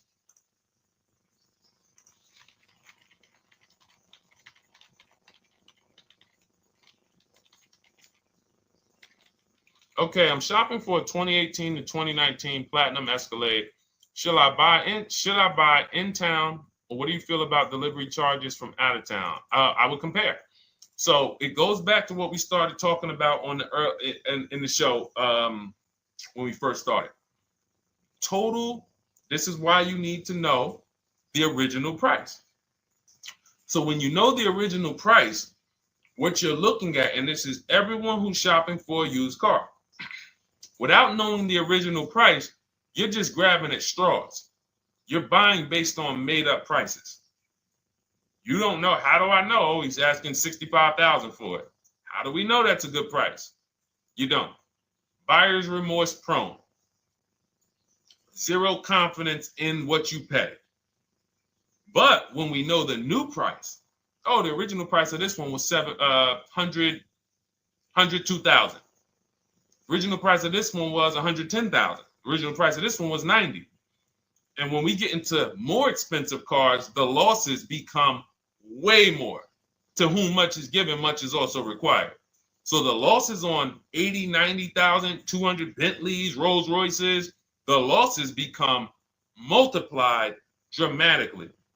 So if we knew, okay, this one was originally $102,000, they're offering this for $60,000.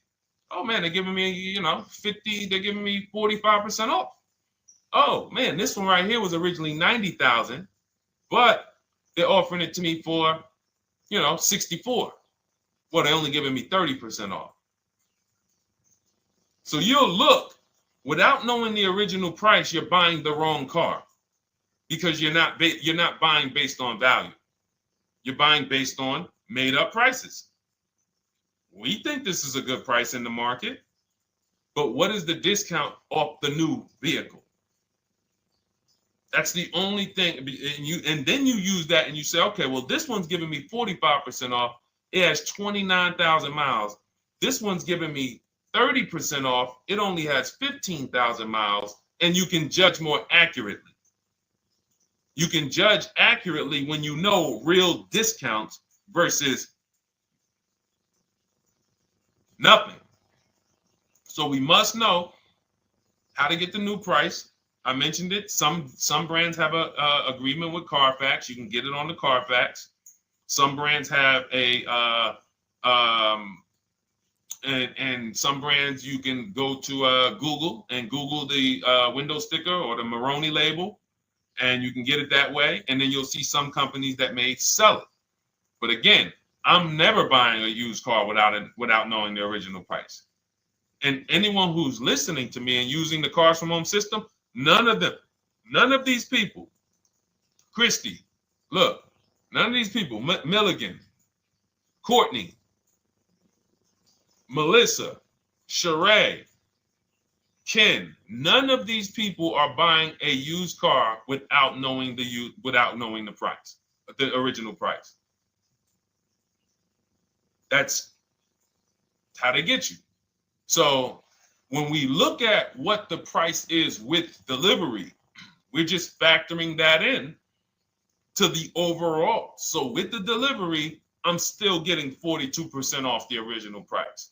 With the delivery, I'm still getting, so you factor all in cost compared to the original MSRP, and that tells you what the good deal is or what is not the good deal. And many of you, you're gonna see, whoa, I've been buying used cars that really don't have, because you're gonna pass on a lot of cars.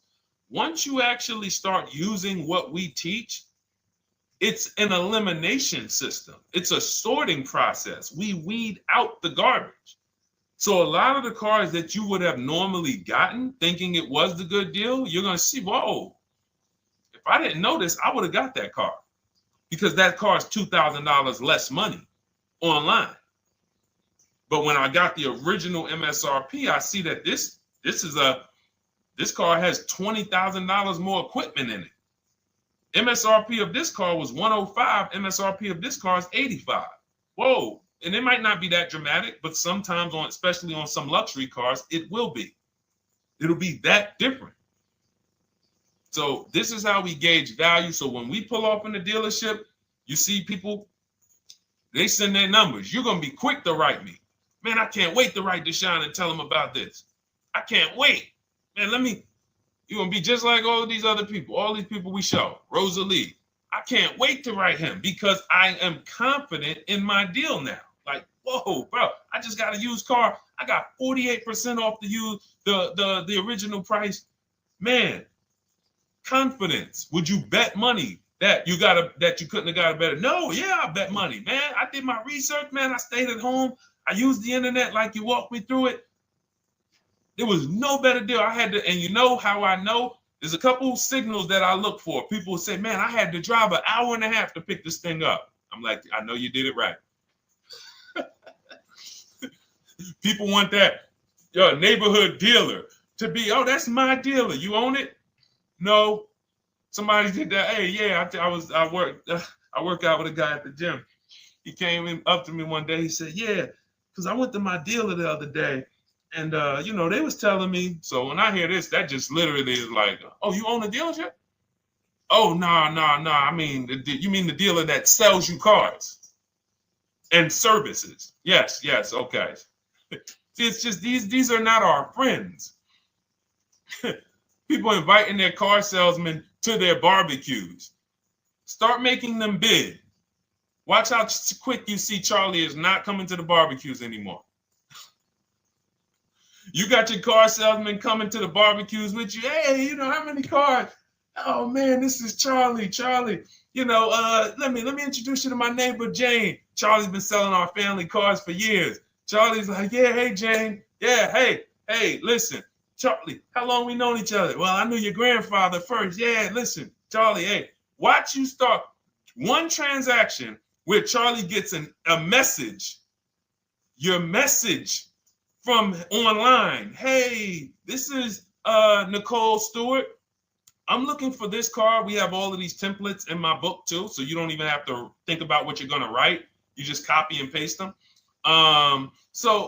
Hey, phone's going to be ringing from him. Now, we use a shopping email and a shopping phone number. We never give the dealerships our phone number. We don't want dealerships coming to our personal phone number. We use a Google Voice and we create a brand new Gmail. So you look and next thing you know, you're getting a phone call. Hey, Miss Stewart. Hey, Nicole. Calls you by your first name because, he knows your grandfather and everything. Hey, Nicole, I just got the email saying you wanted to get some, you were shopping online. Like, what? Come on. So when are you coming in? You come on in. No, actually, I decided I'm going to get a couple offers. I just want to make sure. Now Charlie has to compete. Now Charlie has to compete. And you're going to see that Charlie doesn't like to compete. He likes to make you think he gives you a great deal. And what you're going to see is Charlie's not going to win that battle all the time. Now, sometimes they'll go to bat and say, listen, I just got to do. But if he works for an 80% dealer, they're not going to let him go low enough to sell the car to you and win the bid. They're not going to let it happen. He can't do it. And then Charlie, that'll be the last barbecue that Charlie came to. Last barbecue. Oh, man. So, wait a minute. Molly, pull up Molly on Facebook's comment.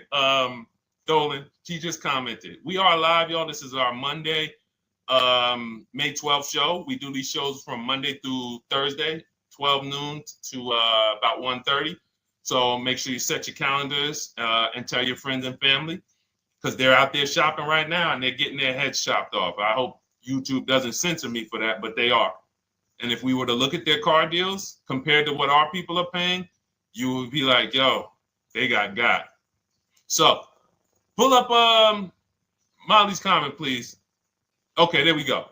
After listening to you, okay, I got called in for another option of SUV I ordered, and boom, they had over $6,840 in options. Ceramic coating, tint, theft protection, yet they kept going down on the price but never removed it. I left. See, and this is, so there's two. One thing you did wise was to not take the deal. What I want you to get to is the point where people can no longer waste your time. When you get to a point, see, with all of you using the Cars from Home system in my digital book, it's impossible to have anyone waste your time. Because when they waste your time, they actually still feel like they won. I'm going to tell you why. We're going to sell this car to someone else, and you still need a car. So that's why that's a reason why who's heard wait till the end, this bad negotiating advice, wait till the end to tell them you have a trade. They know that they literally will do this whole negotiation. You've been in there for 3 hours, 4 hours. Now you spring your trade in on them, and they know, well, we don't have to give her what she wants. We don't have to give her $16,000. Yeah, offer her 14. Offer her 14. Because she's been in here negotiating back and forth. We already dropped our price a little bit. We still got profit we're making, but listen, let's try to make some of that back on the trade-in. All right, offer her 14. Now you've been in here and you're like, no, wait, I know I could get 16 for it. Listen, the car's worth 14. I mean, listen, if you could get 16, God bless. Now they're in a position of strength, because if you walk away, you still need a car. You've wasted hours of your time. And if you take the deal, they won. So it's like some people be like, man, because that's what they're thinking about. You know how many people say, Dad, all right, I know I feel like I could get 16, but do I really want to go through this all over again? All right, let's just do the deal. Lost. Didn't get the money for their trade-in. Have no idea if they're getting a good price on the new car. They haven't gotten other offers. That's the car business. That's what 95% of people do. That's the car business. Leave thousands on the table. And now we can talk about the 3 pillars of great car deals, because that actually ties into what we're talking about here. Thank you, Nicole. Thank you. Helping out the community. Listen, I help everybody willing to listen. I have the benefit of actually teaching something that is so effective. I get hundreds of people that write me and send me deals and get results. So I have a real-time gauge on how we're doing. Real time. Versus somebody who sells stuff, but they don't really care about the result. So you'll buy stuff and you're like, whoa, this is not the result I thought I was going to get. All we do is hold ourselves accountable to the results. And as long as we keep getting these emails in, as long as we keep getting people writing us, taking pictures, sending stuff, we know people out here getting the same types of deals that I would be getting. And that's what I want. I don't want anyone taking a deal that I wouldn't take. As somebody who's done thousands of transactions with Mercedes and General Motors, leased 7 cars. I'm the one my friends call. They've been calling me for 7 years, 8 years. Deshone, all right, man, I need a car. I'm good. Listen, this is what I do. And the way that we give them peace of mind is the comparison offers. You only have peace of mind with comparative offers. There's nothing else. That's why you can buy spaghetti sauce, and that's why you can buy a TV on Amazon in 5 minutes, 10 minutes. Because you're going to go through, boom, okay, all right, let me check Walmart.com. All right, let me check this site. All right, let me check this site. All right, this one's the best. You spend $800, $400 in 15, 20 minutes. And not feel buyer's remorse because you've seen the options. Buyer's remorse comes from not seeing other options. It's that simple.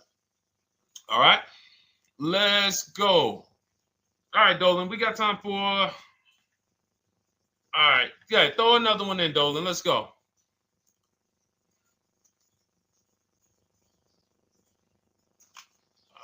right. Okay, 2015 Mercedes-Benz C-Class C300. Hey, wait a minute. R. Hunter Photography. Just got the book, and I'm looking forward to reading it.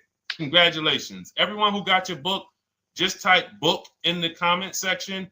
I just want to give you a shout out. Thank you so much for those. If you have the book or if you just got the book, just type book. Thank you so much, R. Hunter Photography. Appreciate you. Make sure you send me your success story.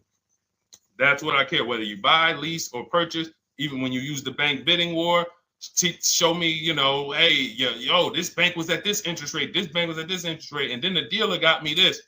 Write me all of that stuff. I love hearing all of that. Michael, good to see you. Michael McLaurin on TikTok. Thank you so much. Use it and win. Use it and win. I want that book to return to you $5,000 to $10,000 per deal. So every single time you do a car deal, that book should be returning to you $5,000 to $10,000 per deal. All right, 2015 Mercedes C-Class, 85,000 miles. What are you thinking? See, there's nothing there. You get what I'm saying? There's nothing there. You have nothing to compare it to. Now, here's the thing. We teach something in the book called, and we still got to go to the 3 pillars of great car deals again. But there's nothing, we teach something, there's no boundaries in car buying. There haven't been no boundaries. For example, let's talk about the most expensive purchase most people make. Now, in this case, sometimes it's people's cars because people aren't buying houses as much as they used to. But the most expensive purchase people make is their house. Would anyone on here get a 40-year mortgage? Anybody? Yes or no? Thanks, EJ. Enjoy the book. I can't wait to hear from you. Anyone? Would anyone get a 40-year mortgage? Anybody? We got smart people on here. Anybody signing up for the 40-year mortgage? No. Okay. So if no one's signing up for the 40-year mortgage, the question is why? Why? Because we know that's too long. If you got to take a 40-year mortgage, go. God bless you. Yes, go get you. God bless you. Hope she's well. And I'm glad you got your book, Daryl. Would anyone and you don't have to worry about reading it. It's a step by step. It's a checklist. So do one step, check that step off. Next step, check. Boom. That's how it is. Because there's a built-in. It's been built into our education. You don't take a mortgage longer than 30 years. And if you want to be super conservative and you can afford it, take a 15-year mortgage. But we don't go 40. We don't go 50. They're available.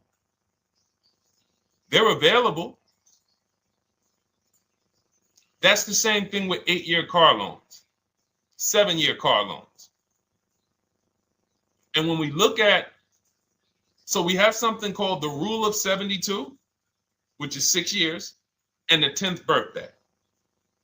What this says is you should never take a loan longer than 6 years, 72 months, and you should have the car paid off by the 10th birthday. Now, why? Because when I was in Mercedes, people who would come out is two people who hate, this is actually the same person. They hate Mercedes. They hate BMW. Why? Because they had an older one, no warranty, and they could not afford the maintenance and the repairs on top of the money they were paying for it. They hate it. You ever hear people say, oh, never buy that, man. I had one of those. It was a money pit. It was a money pit because you bought one that you wanted to shoehorn your way into the car. You couldn't afford the one that had the warranty, 3 years, 4 years old, buy an extended warranty, keep it 8, 9, 10 years, pay the car off in 5 or 6, and then you have, a couple years with no payment. You still have money to the side for your maintenance and your repairs when things go wrong. No, you bought one right from the start with no warranty because you wanted to be in a Mercedes. And they come out crying. You could just see it welling up in their eyes. We know, we've seen it too many times. That's a brand that people without any affordability index, they're going to buy cars that they cannot afford because they can afford the payment. And the saying is, if you can't afford to maintain it and repair it, you can't afford the car. So we never want a car that has a loan on it past the 10th birthday. That's an affordability gauge. That means I'm looking at a 6-year-old car. Car is 6 years old, 4-year loan. The amount of the number of years on the car, and this is in my book. Nothing I'm telling y'all is me coming off the top of my head or off the fly. I'm teaching you out of my book. That's what these shows are. I'm literally, when you are reading the book, I remember Deshone talking about this on the stream. Oh, I remember Deshone said this on the show. Everything I'm teaching you on the show is my book. So you can understand. I'm not winging any of this stuff. But when you look at the rule of 72 on the 10th birthday, it says the age of the car and the number of years on the loan should not go past 10. So if you're looking at a 5-year-old car, that already says my budget can only afford 5 years old. Like I can't get 4 years, 3 years old, which means I need a 5-year loan. If I'm looking at a 4-year-old car, I could do a 10-year loan. I mean a 6-year loan, because that's under 10. If I'm looking at a 3-year-old car, I can do a 6-year loan. 2-year-old car, 6-year loan. But if I'm looking at a 7-year-old car, 3-year loan. And what you're going to see is, wow, when I use that, Deshone, I see there's certain cars I can't afford. Correct. Correct. Because you can't afford the car to begin with if you need to get a 6-year loan on a 7-year-old car. Does that make sense? Type $ if that makes sense. Type a $ if you're getting this. Type a $ and let me know you're getting this. Never heard of a 40-year mortgage. Exactly, Artelis on Instagram. I didn't hear about it until I started teaching this. Because the reason we created the rule of 72 on the 10th birthday is because we wanted to bring the same standards that they have in mortgages to the car business. There are people who only get a 3-year loan on a car or a 4-year loan on a car. That's like a 15-year mortgage, short-term mortgage. And then there's people who say, all right, I want to do a more average 5 or 6-year loan. That's your 30-year mortgage. But when you start going to 7-year loans, that's 84 months on a car, you're moving to like a 40-year mortgage. You are going past affordability. This is a sign. This is a red flag. I cannot afford this car. I cannot afford this car. Let me look at less car. Let me look at what I can sacrifice. We talked about that earlier. Can I sacrifice size? You don't usually want to do that unless you're getting a car that's just big for no reason. Oh, I just like big cars. Well, you might not want to get a big car in this time. You might want to go smaller. But never get a car that doesn't cover your needs in terms of size. What you really want to look at is amenities. All right, I don't need the big sunroof and the leather and all of this stuff. You know what? Let me go to the next amenities down. Class. So you're like, oh man, I'm used to driving Lexus. I'm used to driving Mercedes. I'm used to driving Genesis. I'm used to driving Infiniti, Acura. No, maybe you got to go down to the next class. You'll save $5,000-$7,000 going to a lower class of vehicle. These are the things that you want to be looking at. This is how you want to approach. This is how you don't. This is how we win. This is how you understand your car transactions versus just like, all right, time to get a car. Can you just do this for me, Mr. Person who I know is going to make money on me, and it's your job to make money and they're going to fire you if you don't make money on me? Could you just get me the best deal possible? No. DJ EJ, thank you. Ray, getting value out of it. I see you. Awesome. Deshone, how much should we try to negotiate out the door? That's a bidding process. See, that's a feeling for, we don't worry about that. I'm going to tell you why. Some deals, their best deal is going to be $10,000 off. Some cars, the best deal is going to be $5,000 off. Give you an example. In some deals, the best deal is going to be, you're not ready for this, almost $30,000 off. Now, let me show you each one. So when you look at, where's Tiffany? So Tiffany, no, that's Chris. Hold on. That's Kanika. Oh, wait a minute. All right, let's go to the. So the question you're asking reflects normal negotiation, which is we're feeling for the bottom. We don't really know where the bottom is. We're feeling for the bottom.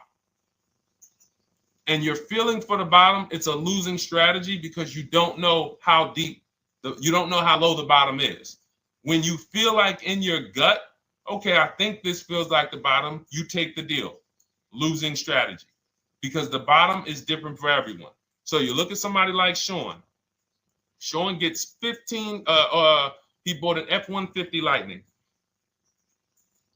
He got, with the discount from the dealer and the hidden money, unadvertised rebates, over $20,000 off his F-150 Lightning.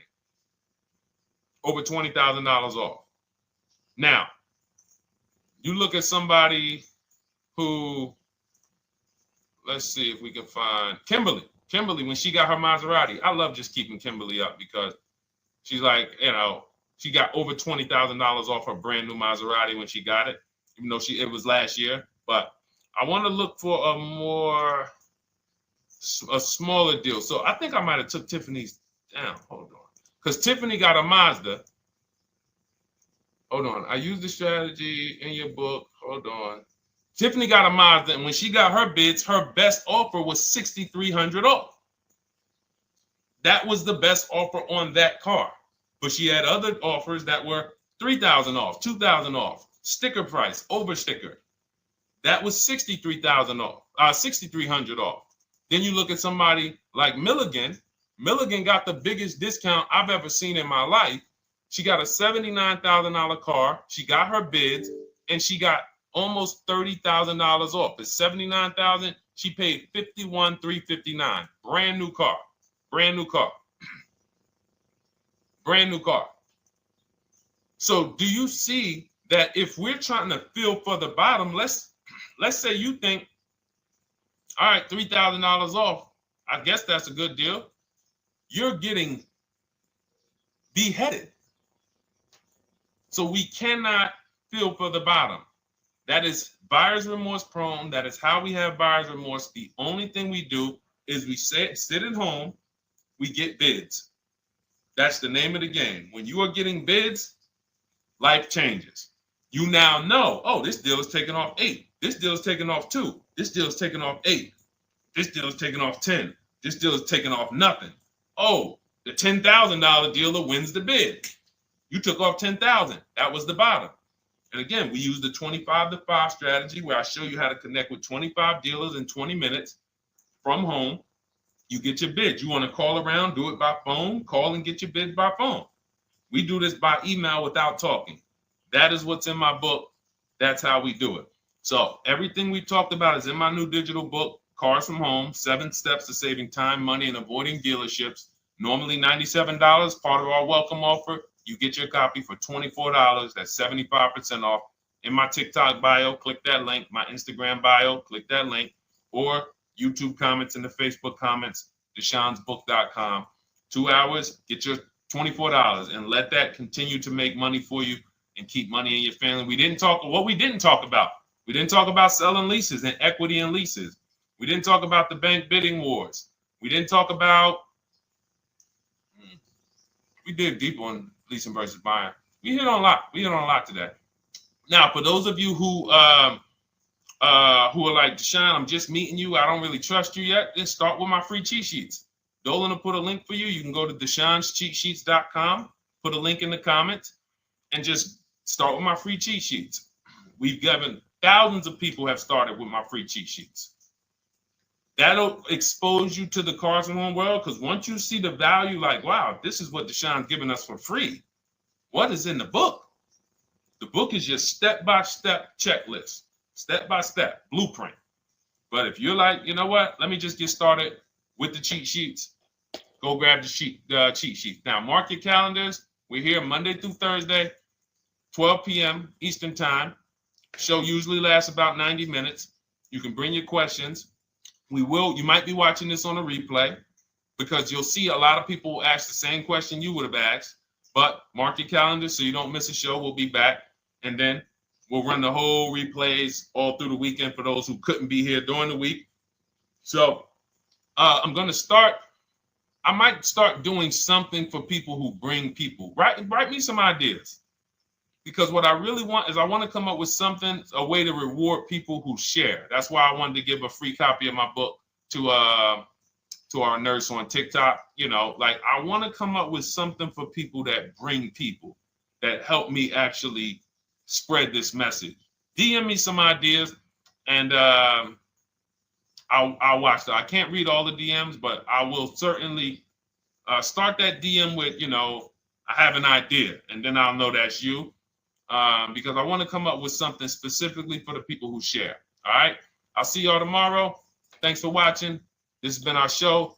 Congratulations to everybody that got the book. Make sure you send me your success stories. Email me when you get your cars. I want to hear all about it. All right. God bless you.